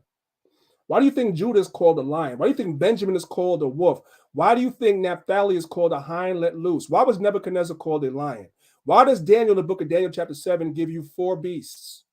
Why? That's anthropomorphism. It's giving human characteristics to animals to convey a point. To convey a point. That's it. That's all that's going on. So when you're reading about a dragon, it's not a literal dragon. That's not what it is. It's man. But it's a literary device called anthropomorphism that's being used to convey a point to a people. That's it. That is it. See, John could not speak directly or plainly in his epistles that he was writing to these churches because certain things you could not speak against the Roman Empire. You could not. He could not come out and just name the Roman Empire by name in his writings. That was illegal. That was considered treasonous. So instead, these things are encoded in anthropomorphic ways, dark sayings, parables. It's hidden. It's esoteric. And the Most High will allow certain people to understand and be able to extrapolate what's going on. They use this all the time. They use it in your children's cartoons. This is anthropomorphism. That's all it is. The movie Cars with characters such as Lightning McQueen and Mater, Simba, Mufasa, Scar, and all the other talking animals from The Lion King are all examples of anthropomorphic characters. Tony the tiger, who lets everybody know that Frosted Flakes are great, is a perfect example. Geico with the talking lizard is an anthropomorphic character that the company uses. Even Chester the cheetah, who is a smooth-talking, fashionable, anthropomorphic mascot for the Cheetos brand. Anthropomorphism is used pretty much in everything, really. It's used in writings, it's used in mythology, and it's even used in religion. The word anthropomorphism comes from 2 Greek words, anthropos, which means man or human, and morphe, which means form. In theological terms, and more specifically in Judaism and Christianity, Anthropomorphism is the process of assigning human features and characteristics to God, such as arms, hands, feet, eyes, and so forth. For example, Matthew chapter 4, verse 4 says, "But he answered, it is written, man shall not live by bread alone, but by every word that comes from the mouth of God." Deuteronomy chapter 5 and verse 15 says, "And remember that you were a slave in the land of Egypt, and the Lord your God brought you out from there by a mighty hand and by an outstretched arm." So I think you guys get the point. I don't have to go much further into the video. The reason why I went through all of that is because these are things that when I'm teaching people, I explain to them. Because people make mockery of us and say the Bible is filled with mythical creatures. It's not. It's nothing but anthropomorphism. It's using certain things that people were aware of in that time, but it's being used to convey a deeper esoteric message. That's all it is. It's all throughout the Bible. It's all throughout the Bible, and it's throughout history in all literature, including your children's cartoons that you just saw, and your fairy tales and everything else. Everything uses anthropomorphism. It uses it. It's just a literary device. It's not literally saying that there's a literal dragon with 7 heads and 10 horns. It's not saying that, and the Bible is going to tell you that that's not really what it is. It was esoteric, again, because John had to be very careful with the way he worded certain things. Understand that? Okay.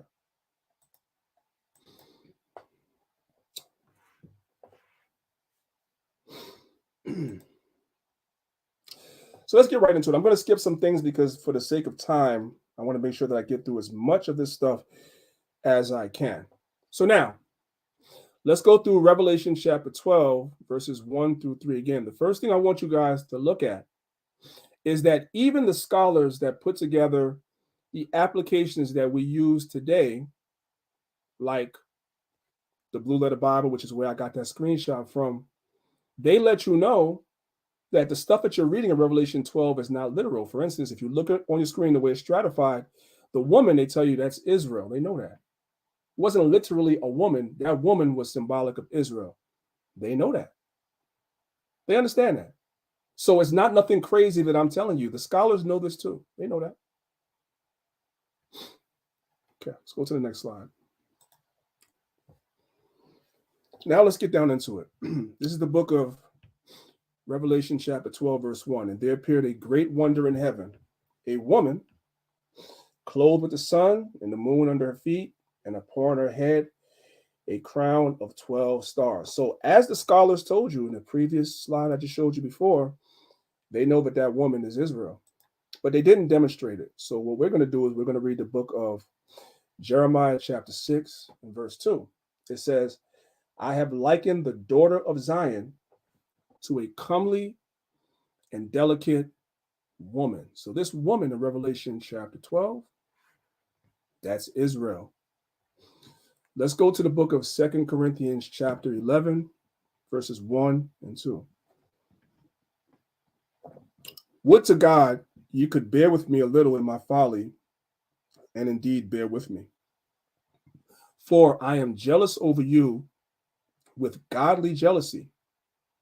For I have espoused you to one husband, that I may present you as a chaste virgin to Christ." Now, this is not literal virgins. We know this, that these are not literal virgins because 1 Corinthians chapter 7 tells us about a man and a woman, right? Husband and wife. And if the husband and wife, they have an issue and they decide to separate for a certain amount of time, they have to be reconciled with each other. And it goes on to say the believing wife is sanctified, the believing husband is sanctified, so forth and so on. So they were literally married couples in Corinth. So this is not literal virgins. It's speaking in terms of being spiritually virgins, meaning not defiled with philosophies or religions. That's what it's talking about. So it always makes reference to Israel as being a woman or a wife. That's what it is. So the woman in Revelation chapter 12, that is Israel. Let's go to the next slide.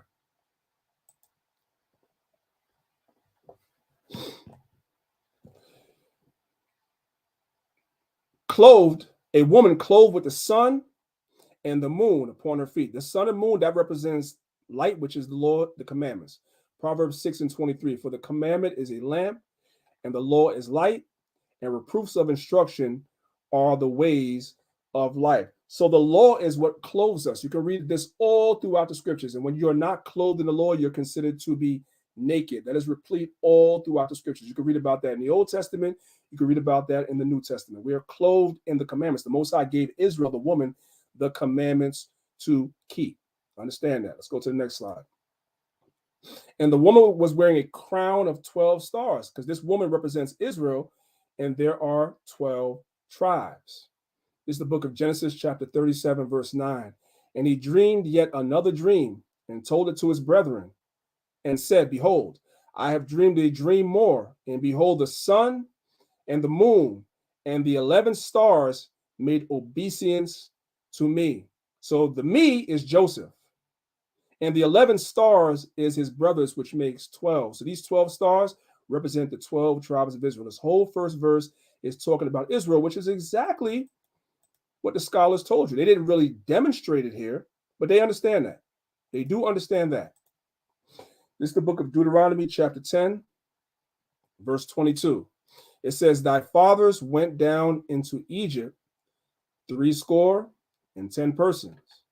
And now the Lord thy God hath made thee as the stars of heaven for a multitude. So these 12 stars are the 12 tribes of Israel. This whole first verse is talking about Israel. It's using anthropomorphic speech, but it's all talking about Israel.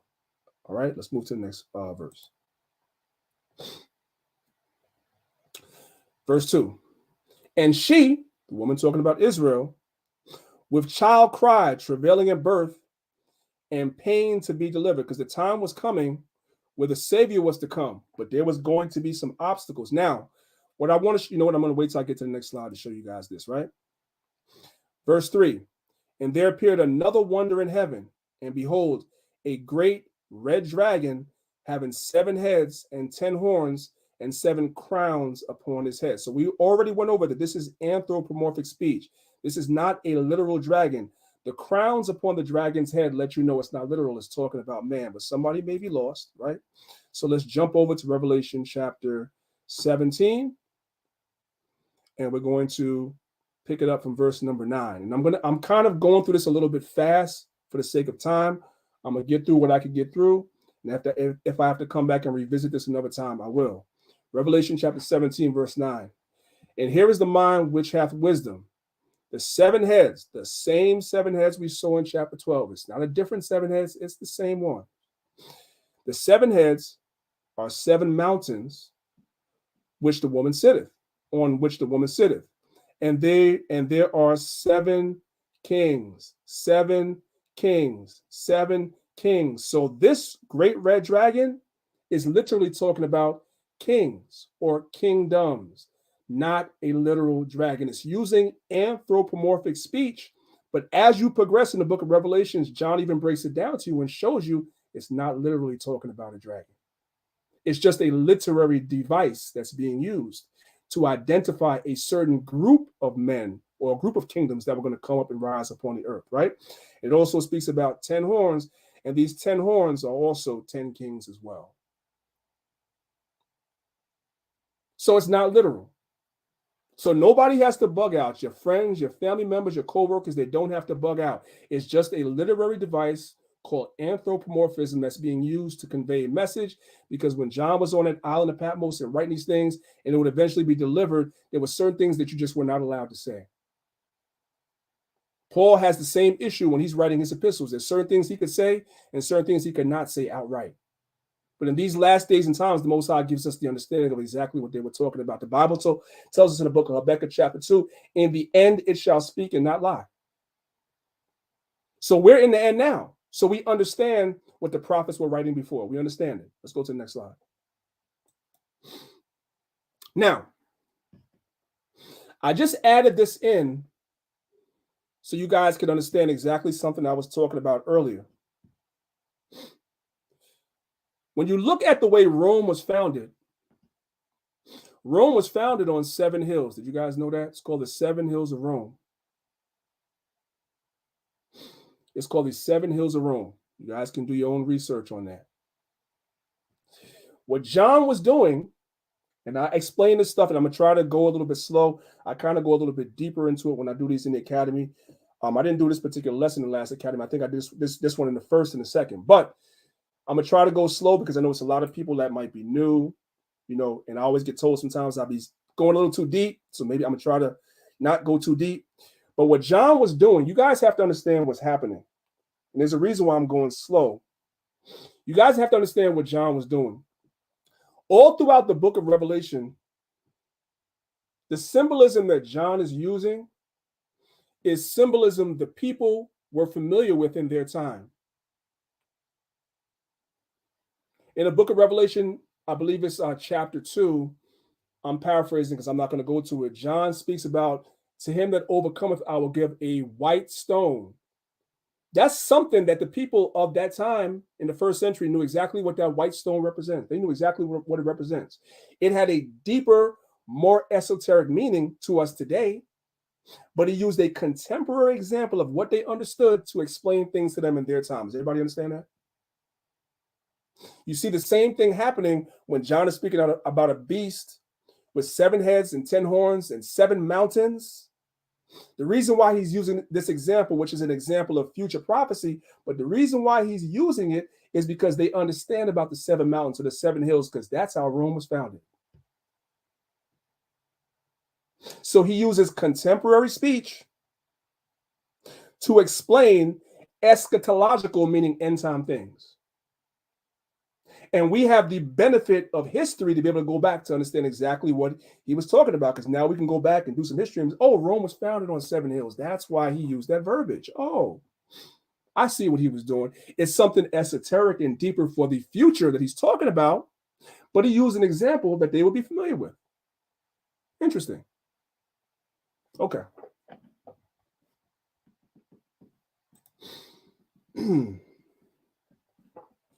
Another example of mountains representing governments or kingdoms we see in the book of Daniel chapter 2, and we're going to pick it up from verse number 35 and get right to the point. Then was the iron, the clay, the brass, the silver, and the gold broken to pieces and became like the chaff of summer threshing floor. And the wind carried them away, that no place was found for them. And that stone, which represents Yahweh Shai, Jesus Christ, that smote the image, became a great mountain and filled the whole earth. That stone, talking about Yahweh Shai, he became a great mountain, meaning his kingdom becomes a great mountain, meaning it's going to be the kingdom of heaven. It's the kingdom of all kingdoms, the last kingdom to rule on this earth. So mountains symbolize or represent kingdoms throughout the Bible. This is a perfect example of it. Hopefully everybody can see that. The kingdom of heaven is called a great mountain that's going to consume the whole earth. So mountains and kingdoms are synonymous.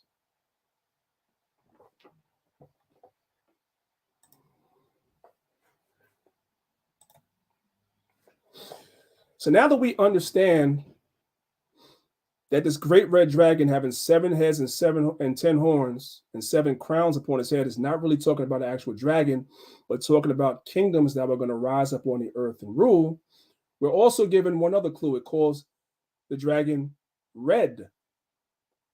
Throughout mythology, brothers and sisters, when you look up dragons, dragons are usually green.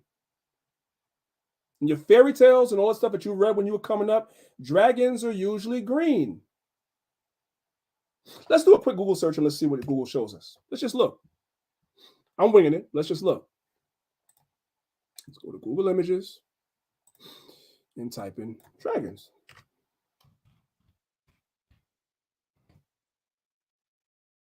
I have a lot of red ones here. But mostly in your fairy tales, you guys notice they're green. They got some purple ones, whatever. But mostly they're green, right? They got blue ones. There's no such thing. But for the most part in your fairy tales, dragons are green, right? Google has a lot of, AI artwork here or whatever. But, anyway, just wanted to see what would happen. Let's go back to the PowerPoint. All right. So it's speaking out about a specific group of people. So who are the red people that are on the earth? You go to Genesis chapter 25, verses 24 and 25. And when her days to be delivered were fulfilled, behold, there were twins in her womb. And the first came out red all over like a hairy garment. And they called his name Esau. So who are these kingdoms that John is seeing that would rise up and put crowns upon their head? Esau or Edom. That's who it is. It's the Edomites. Let's go to the next slide.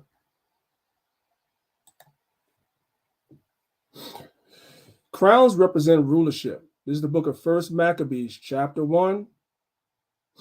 We're going to breeze through this real quick, all right? Chapter 1, verse 1. And it happened that after Alexander, son of Philip the Macedonian, who came out of the land of Chittim, had smitten Darius, king of the Persians and Medes, that he reigned in his stead, the first over Greece, over a unified Greek empire. Because there were kings of Greece, but Greece wasn't unified before Alexander. They had a lot of different kingdoms, city-states, all types of stuff like that. But he became the first over a unified Greece, and he was also the first of his race as well. And made many wars and won many strongholds, and slew the kings of the earth, and went through to the ends of the earth, and took spoils of many nations, insomuch that the earth was quiet before him, whereupon he was exalted, and his heart was lifted up. Verse 4, and he gathered a mighty and strong host, and ruled over countries and nations and kings, who became tributaries unto him. And after these things he fell sick, and perceived he should die. Wherefore he called his servants, such as were honorable, and had been brought up with him from his youth, and parted his kingdom among them while he was yet alive. So Alexander reigned 12 years, and then died.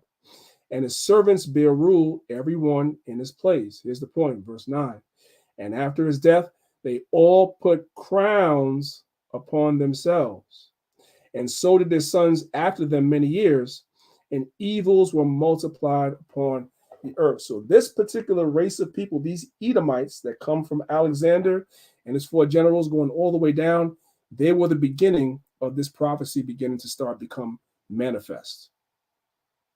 They started putting crowns upon their heads and set themselves up as kings, and kingdoms come from them, so forth and so on. That's what you're seeing right here.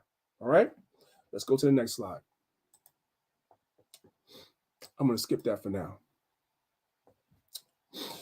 This is Revelation chapter 12, verse 4. And his tail drew the third part of the stars of heaven. Now, somebody's lost. Somebody's lost. Somebody's lost already. Somebody's lost already. Right? So let's go all the way back up. We're on slide number 38. Let's go back up a little bit. So I don't want anybody to be lost. Where is it? Maybe this is it. Right here. Revelation chapter 12, verse 1 speaks about 12 stars, which are the 12 tribes of Israel. We went over this before. 12 stars. When you come down here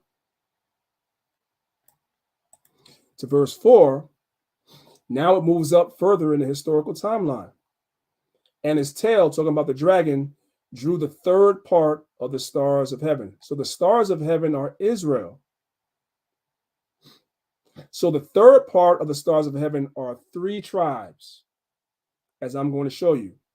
During the time when Christ was on the earth, the main 3 tribes that were in the land was the kingdom of Judah, which is Judah, Benjamin, and Levi. They were the main ones that were there. And that's why this is being worded like this. And his tail drew the third part of the stars of heaven, and did cast them to the earth. And the dragon stood before the woman, which was ready to be delivered, for to devour her child as soon as it was born. Let's go to the next slide. Oh, I wasn't on presentation mode. Okay, that's cool.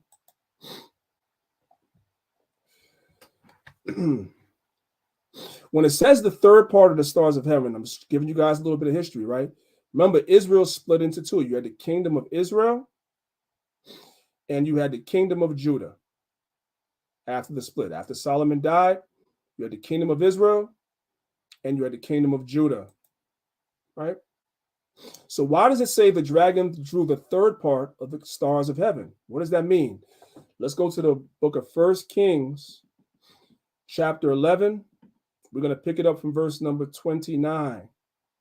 It says, and it came to pass at that time when Jeroboam went out of Jerusalem, that the prophet Ahijah, the Shilonite, found him in the way, and he had clad himself with a new garment, and they two were alone in the field. And Ahijah caught the new garment that was on him and rent it into 12 pieces.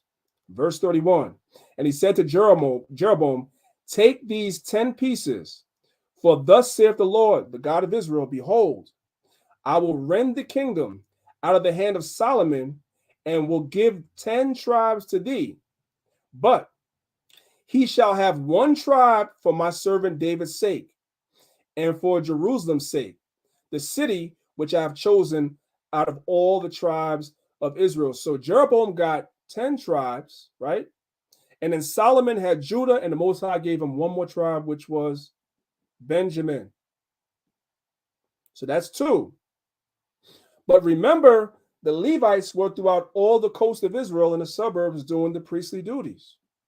So even though Israel split, at this time, the Levites were still in the coast doing the priestly duties of these 10 tribes. So we're going to forward and go to the book of 2 Chronicles chapter 11, verse 14. It says, for the Levites left their suburbs and their possession and came to Judah and Jerusalem, for Jeroboam and his sons had cast them off from executing the priest's office. So after Jeroboam got them 10 tribes, what did he do next? He got rid of the tribe of Levi. So the tribe of Levi resorted back to Judah. And remember, Judah already had Benjamin. We just read that. Judah already had Benjamin. Now Levi is there with them as well. This is what this is talking about in Revelation chapter 12, verse 4. During the time of Christ, the primary 3 tribes that were there, the prominent ones, were Judah, Benjamin, and Levi. That's what this is going into. Okay, let's go to the next slide. It says, and the dragon stood before the woman, which was ready to be delivered, for to devour her child as soon as it was born. I have a book here called The History of Ancient Israel. This is a book I have. I'm proving to you guys that the dragon is a person. Because most of you guys got it, but there might be one person that's still not sure. So this should help. Proof the dragon is a person. It says, the dragon stood before the woman, which was ready to be delivered, for to devour her child as soon as it was born. Let's see. This is a book called The History of Ancient Israel. You guys can see I have highlighted right here, page number 230. Speaking about Herod. Herod must also show himself a good enough Jew to retain sympathy at home and offset the handicap of his Idumean origin. So Herod was an Idumean. We're going to find out who the Idumeans is momentarily. Who the Idumeans is. We're going to tie this all together in a nice, neat package. Herod was an Idumean. He was passing himself off as a Jew, but Herod was an Idumean. Now, if you look up Idumean, right? And this is from BibleStudy.org. Idumean is Edom. So Herod is an Edomite. He's an Edomite.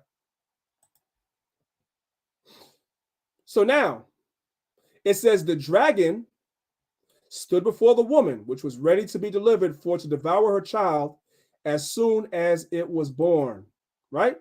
What I want to do is I want to take you guys and show you something really quickly. Herod was an Edomite usurper to David's throne. He was an Edomite usurper to David's throne. Follow me. We're going to read from an external extra-biblical source called Josephus, who was a historian that was around during the time of 70 AD, right? We're going to pick it up, The War of the Jews, or The History of the Destruction of Jerusalem, Book 1, and we're in chapter number 14. Now, it might be a little small, but hopefully you guys can see this. I'm going to read it to you, right? It says, these reasons, well, let me read the caption at the top first. It says, Yahweh appointed David king, but Rome, Edom, appointed one of their own, Herod, as king. Look what it says. It says, these reasons greatly moved the Senate, at which juncture Anthony came in and told them that it was to their advantage in the Parthian War that Herod should be king, so they all gave their votes for it. Brothers and sisters, Herod was made king by the Roman Senate. They're the ones that did that. They're the ones that did that. It's very, very important to understand that. John is going into all this history in Revelation chapter 12 without going into all of it, because we have the benefit of history to go back and extrapolate all this stuff, all of it. The rightful king is from the line of David. This is the book of Psalms, chapter 132, verses 10 through 12. It says, "For thy servant David's sake, turn not away the face of thine anointed. The Lord hath sworn in truth unto David, he will not turn from it. Of the fruit of thy body will I set up thy throne. If thy children will keep my commandments and my testimonies that I shall teach them, their children shall also sit upon thy throne forevermore." So the kingship, the royal lineage, goes through David. Those are the rightful and only rightful kings of Israel, period. And when you guys look at this chart I have right here with the genealogy of Christ, David right here, you have him as king. And when you follow all the way down the royal genealogy, you come to Christ. So Christ is rightfully supposed to be king. Rightfully.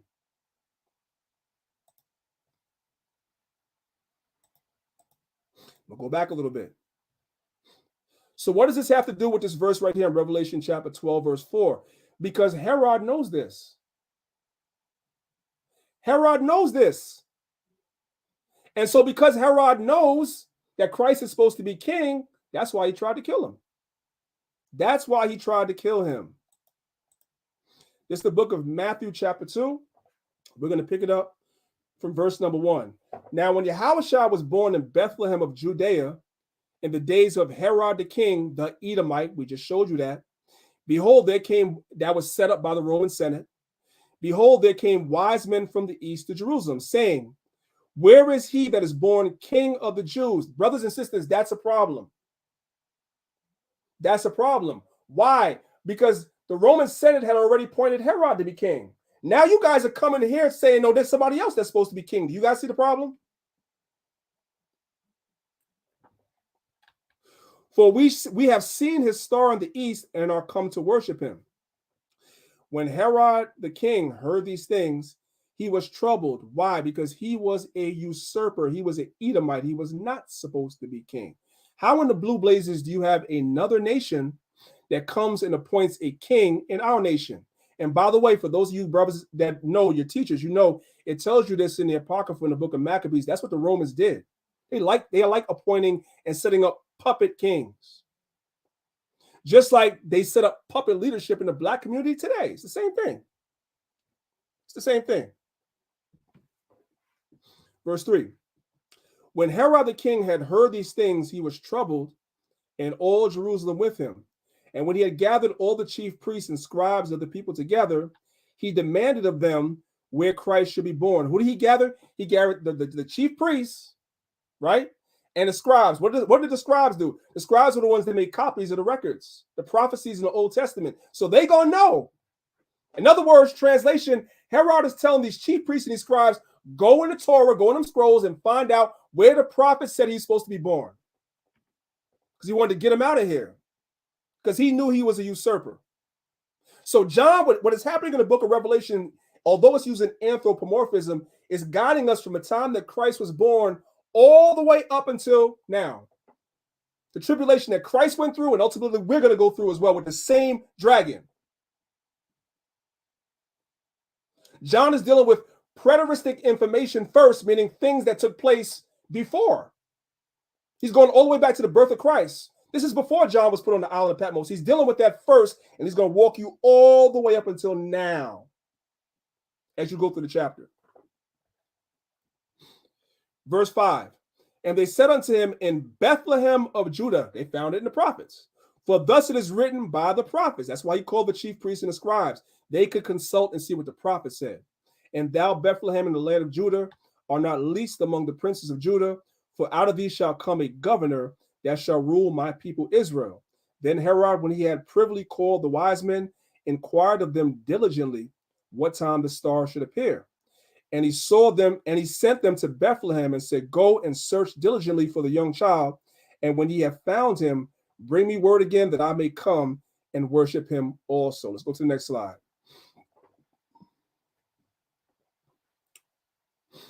Now, we're going to go to Matthew chapter 2. We're going to jump down to verse 13. And when they were departed, behold, the angel of the Lord appeared to Joseph in a dream, saying, arise, and take the young child and his mother and flee into Egypt, and be thou there until I bring thee word, for Herod will seek the young child to destroy him.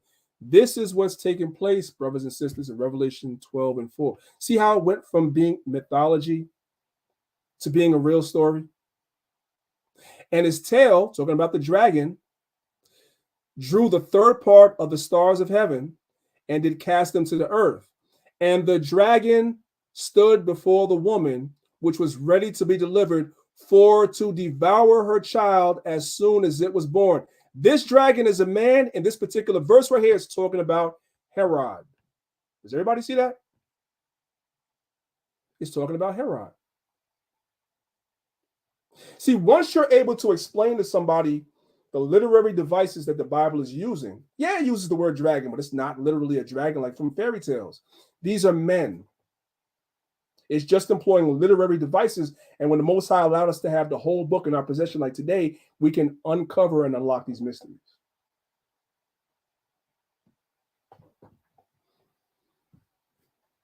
So if you're looking at the PowerPoint right here, you guys can see that Herod is a descendant of Antipater the Idumean. And once again, for those that don't know, Idumeans are Edomites.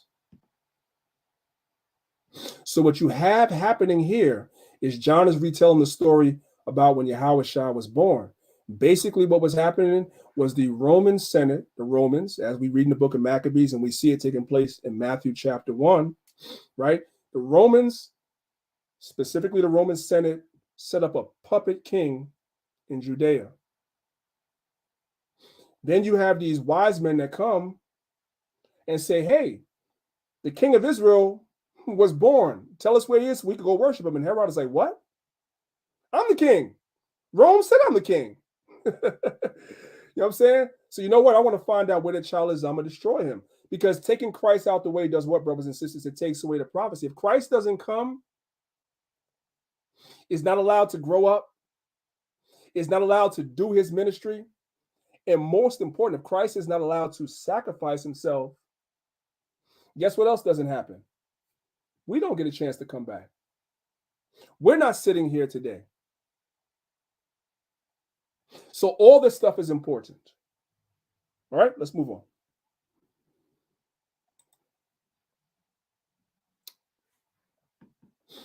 Revelation chapter 12, verse 5. And she brought forth a man-child who was to rule all nations with a rod of iron. And her child was caught up unto God and to his throne. Who is this man-child that the woman brought forth? Is Yahushua. This is the book of Revelation chapter 11, verse 15. And the seventh angel sounded, and there were great voices in heaven saying, the kingdoms of this world are become the kingdoms of our Lord and of his Christ, and he shall reign forever and ever. Revelation chapter 2, verses 26 and 28. And he that overcometh and keepeth my words unto the end, to him will I give power over the nations. So God, Yahweh, gave Christ power over the nations. And Christ said, you know what? To those of you that overcome, I'm going to give you power to rule over the nations too. We're going to be joint heirs. And he shall rule them with a rod of iron. The same way Yahushua is going to rule the nations with a rod of iron. Those that overcome, we're going to rule the nations with a rod of iron as well. And as the vessels of a potter shall they be broken to shivers, even as I received of my Father. The same way the Father gave me that is the same way I'm going to give that to the elect, those that overcome. That's the promise. That's what we're striving for. That's what we're suffering for. That's why we are separate from the world and we don't indulge in the things the world's indulged with. We've given ourselves as living sacrifices. The reason why we've done all these things is because of the promises that are attached to it. If we do these things, Yahushua said he's going to do these things for us. The Most High made these promises to Abraham. That's why we're striving, right?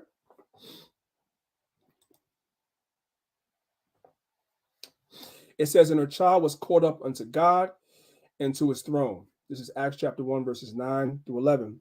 And when he had spoken these things while they beheld, he was taken up, and a cloud received him out of their sight. So, same thing that John is speaking about in Revelations, you read about in the book of Acts, right? This is the book of Colossians, chapter 3, verse 1.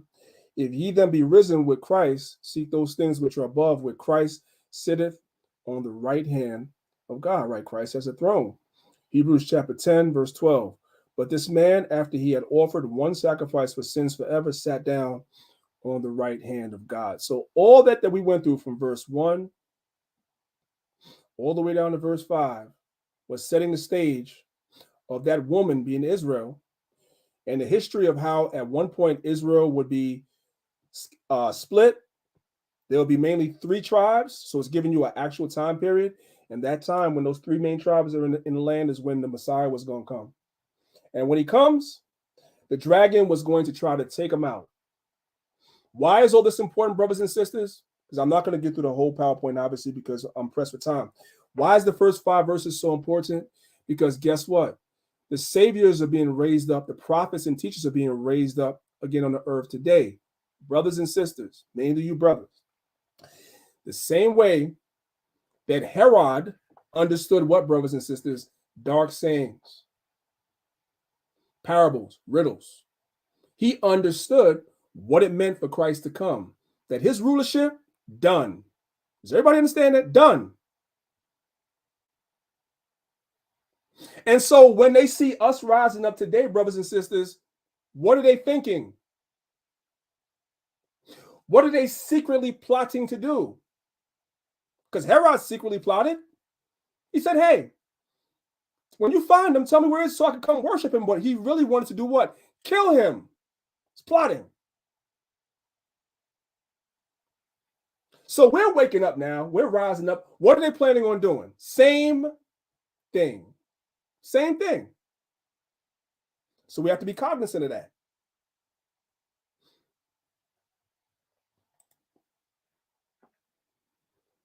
Let's get this for now.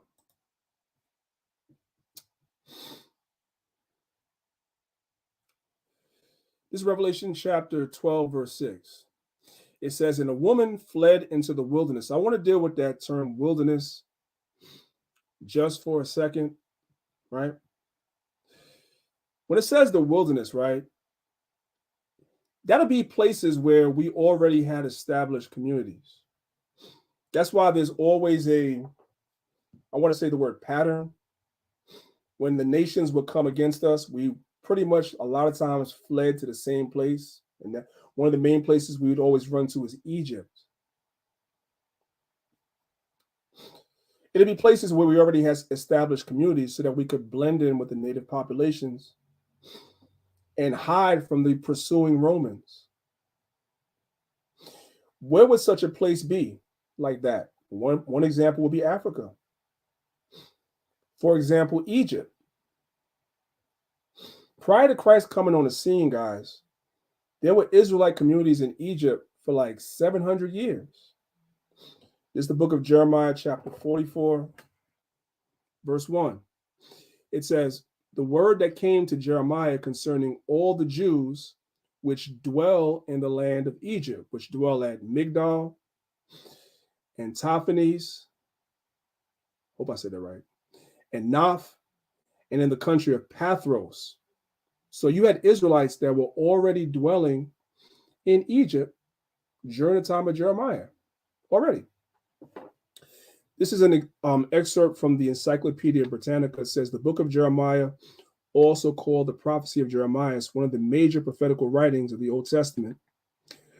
Jeremiah, a Judean prophet whose activity spanned 4 of the most tumultuous decades in his country's history, appears to have been called a prophet, appears to have received his call to be a prophet in the 13th year of King Josiah, and continued his ministry until the siege and capture of Jerusalem by the Babylonians in 586. Many of his oracles concern the turbulent events of his time. So you had a lot of Israelites that were in Egypt already, and a lot of others that ran to Egypt when they realized that Israel was about to be attacked by the enemy. That's what happened. So the wilderness is just a place of succor and a place for us to hide from, as though the Most High's prophecies can't reach us where we're hiding. In Rudolph Windsor's Babylon and Timbuktu, as you guys know, it speaks about in 70 AD, you had a lot of Israelites that fled down into Africa running from the Romans. And that makes sense, right? I ain't going to say too much about the slide because time's of the essence. How many of you guys are familiar with Philo of Alexandria? Very, very important person in the first century concerning our history, but I won't bore you guys with that right now. But it gives you more insight into why we always were fleeing down into Africa. This is a book called The Cambridge History of Judaism. And you guys can see I have the screenshot of page 149. Get right to the point. This is what it says. It says the various estimates have not produced usable approximate estimates, especially since the data available in ancient sources is of little value. For example, Philo estimates the number of Jews living in Egypt of his day at 1 million. So basically what the scholars are saying is there was no census to be sure that there was 1 million Jews. Philo that's kind of like hyperbolic speech. Philo says in his writings, there was 1 million of us living in Egypt in the first century. There's no way to really verify that there was 1 million of us, but by him using such a hyperbolic number, we can extrapolate there was a lot of us living in Egypt in the first century, within the first 100 years of this century, from 0 to 100. Why is that important, brothers and sisters? Why do you think the angel told Joseph to go and dwell down in Egypt? Why? Because we was already there. First of all, the Egyptians are black too, but we had large communities. There was a lot of us down there. We was there from the time of Jeremiah. We just read that. 586 BC. We was already there. Then you count down from 586 BC all the way down to 0, and then into the first century, you're getting about almost 700 years. So it may not have been 1 million. It may or may not have been. We don't have any ancient sources that actually did a head count, but it was enough where the Jews of Egypt in the first century said there was 1 million of us there. So when the Bible says we will flee into the wilderness, we're going to flee to places for succor from the nations that were coming to overthrow us. In this particular case, it was the Romans. So a lot of us went down into Africa running from the Romans. Egypt was not the only place that we had communities. We had communities in Cyrene, Elephantine.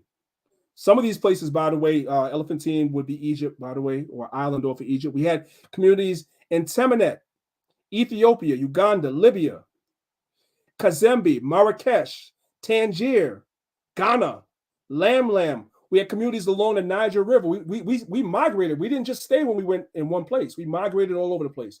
We had communities in North Africa as well. We were all over the place and set up communities over there and stayed there.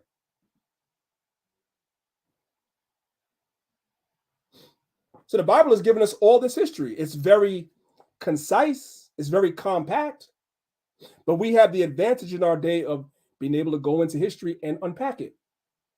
And what I'm doing is I'm taking the book of Revelation chapter 12 and I'm taking it out of the realm of mystery, the shroud of mystery, and I'm bringing it into reality. Because now as we get into us fleeing into Africa, we know what happens next, right? Some of us get rounded up and brought over here. Revelation is going into all of that. It's going into all of that.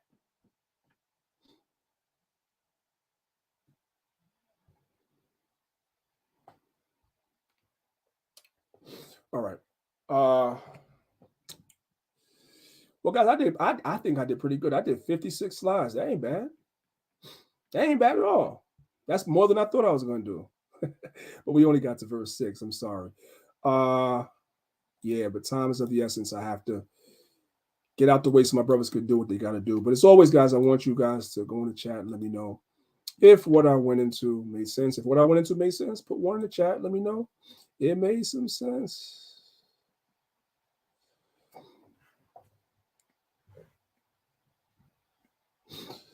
It made sense. Put 1 in the chat.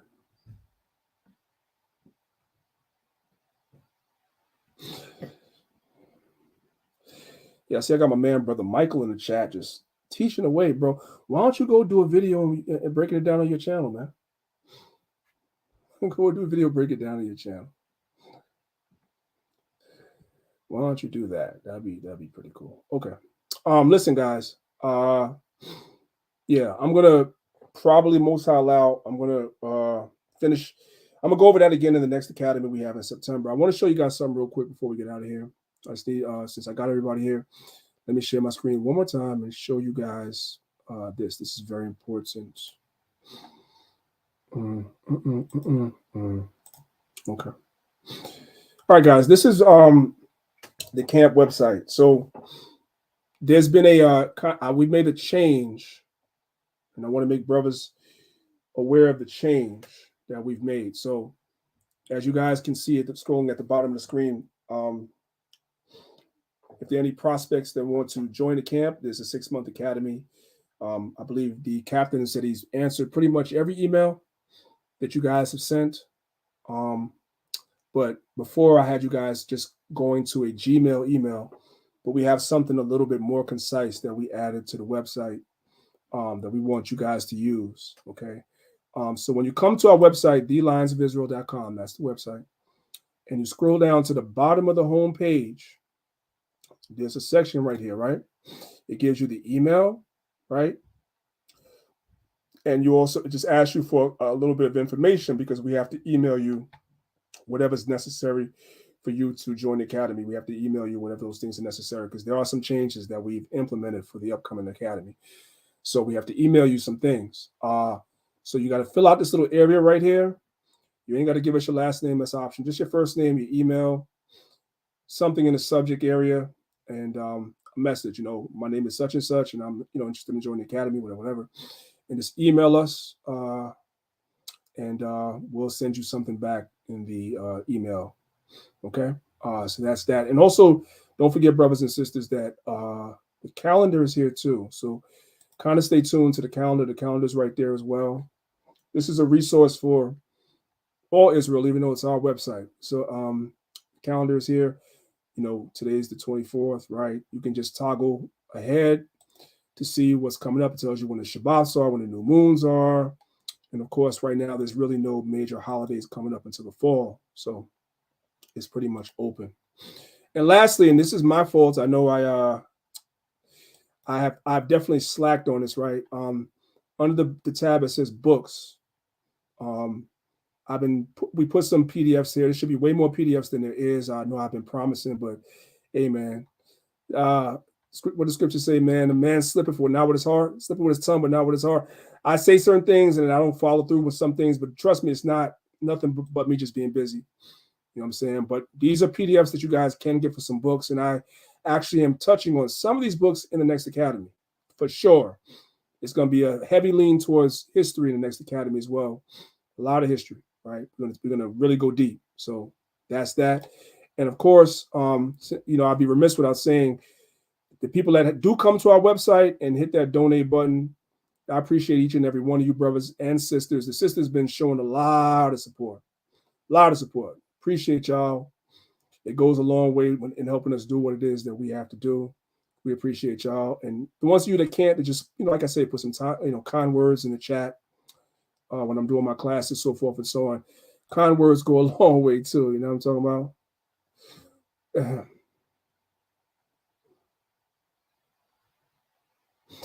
Yeah. Yeah. Hey, the brother Michael might think he's Michael. That's why he keeps talking about Michael. Hey, but we ain't gonna get the trolls. No, we ain't gonna get the trolls no energy today, man. Yeah, so I appreciate you, brothers and sisters, man. And again, it's your brother Priest Dan, representing Lions of Israel, Maccabeestv. We love y'all. We'll be right back here again next week, 10 a.m. Eastern Standard Time, with another lesson. All right. And yeah, I think that's pretty much it. I'm trying to remember, stalling and trying to remember if I missed anything. I don't think I did. So, yeah.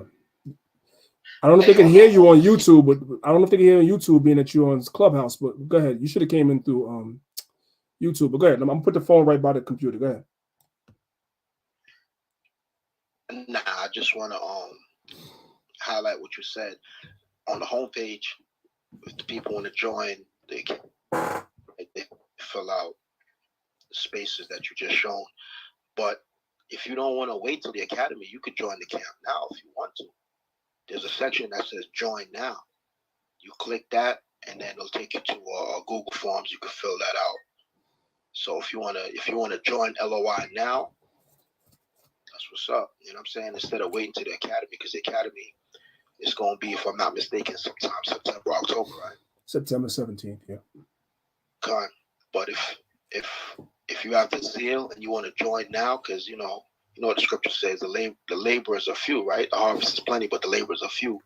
If you want to join now, just go to the homepage, and when it says at the bottom where it says want to join, there's a highlighted button that says join now. You click that button, it'll take you to a Google form. You fill that out, and then Captain Danyaahla will reach out to you, and then we take it from there. So you ain't gotta wait for the academy if you wanna roll your sleeves up and get busy now.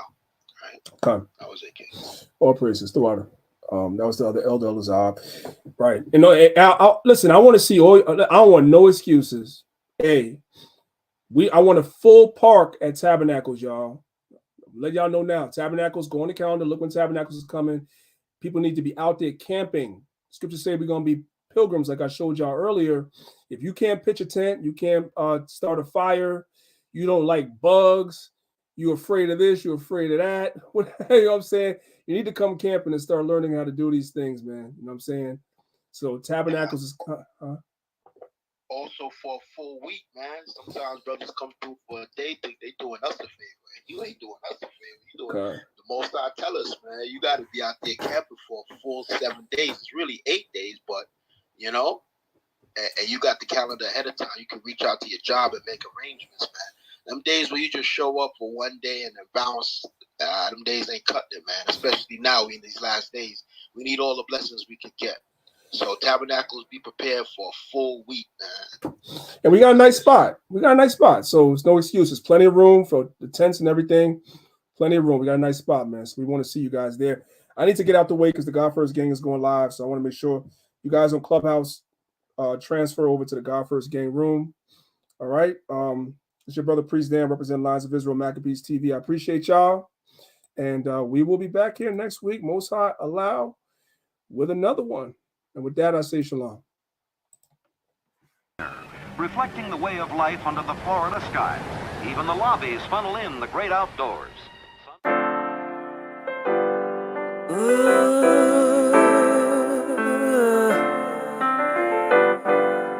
Chosen. I was set apart for God's use. Chosen.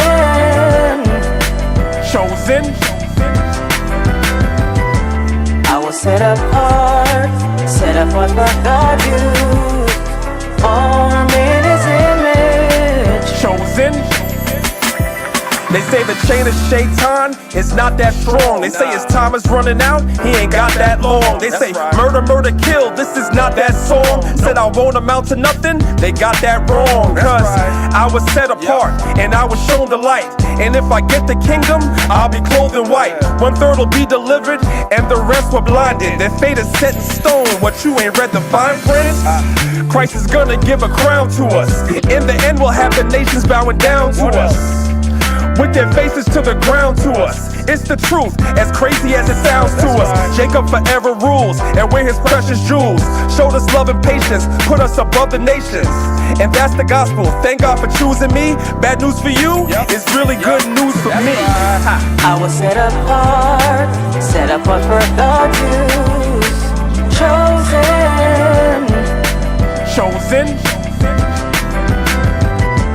I was set apart for God's use. Formed in His image. Let me tell you why. We have a different kind of shine, a different kind of mind. The rhythm's not the same, we're on a different type of time with a different kind of pace. a different kind of race. The season's not the same, we have a different kind of taste. A different kind of salt, we are so not them. Got my sword and my shield, man, I'm so locked in. And when I came to serve Yahweh, put my whole heart in. So I can't sit calm, I'm no Martin. Ha. And that's a reach, y'all, chosen to teach y'all. Every Sabbath you can find us in the streets, y'all.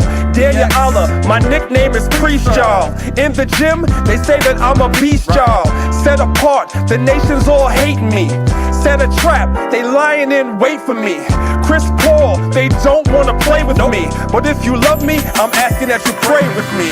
Cause I was set apart for the Jews. Chosen. I was set apart for the Jews.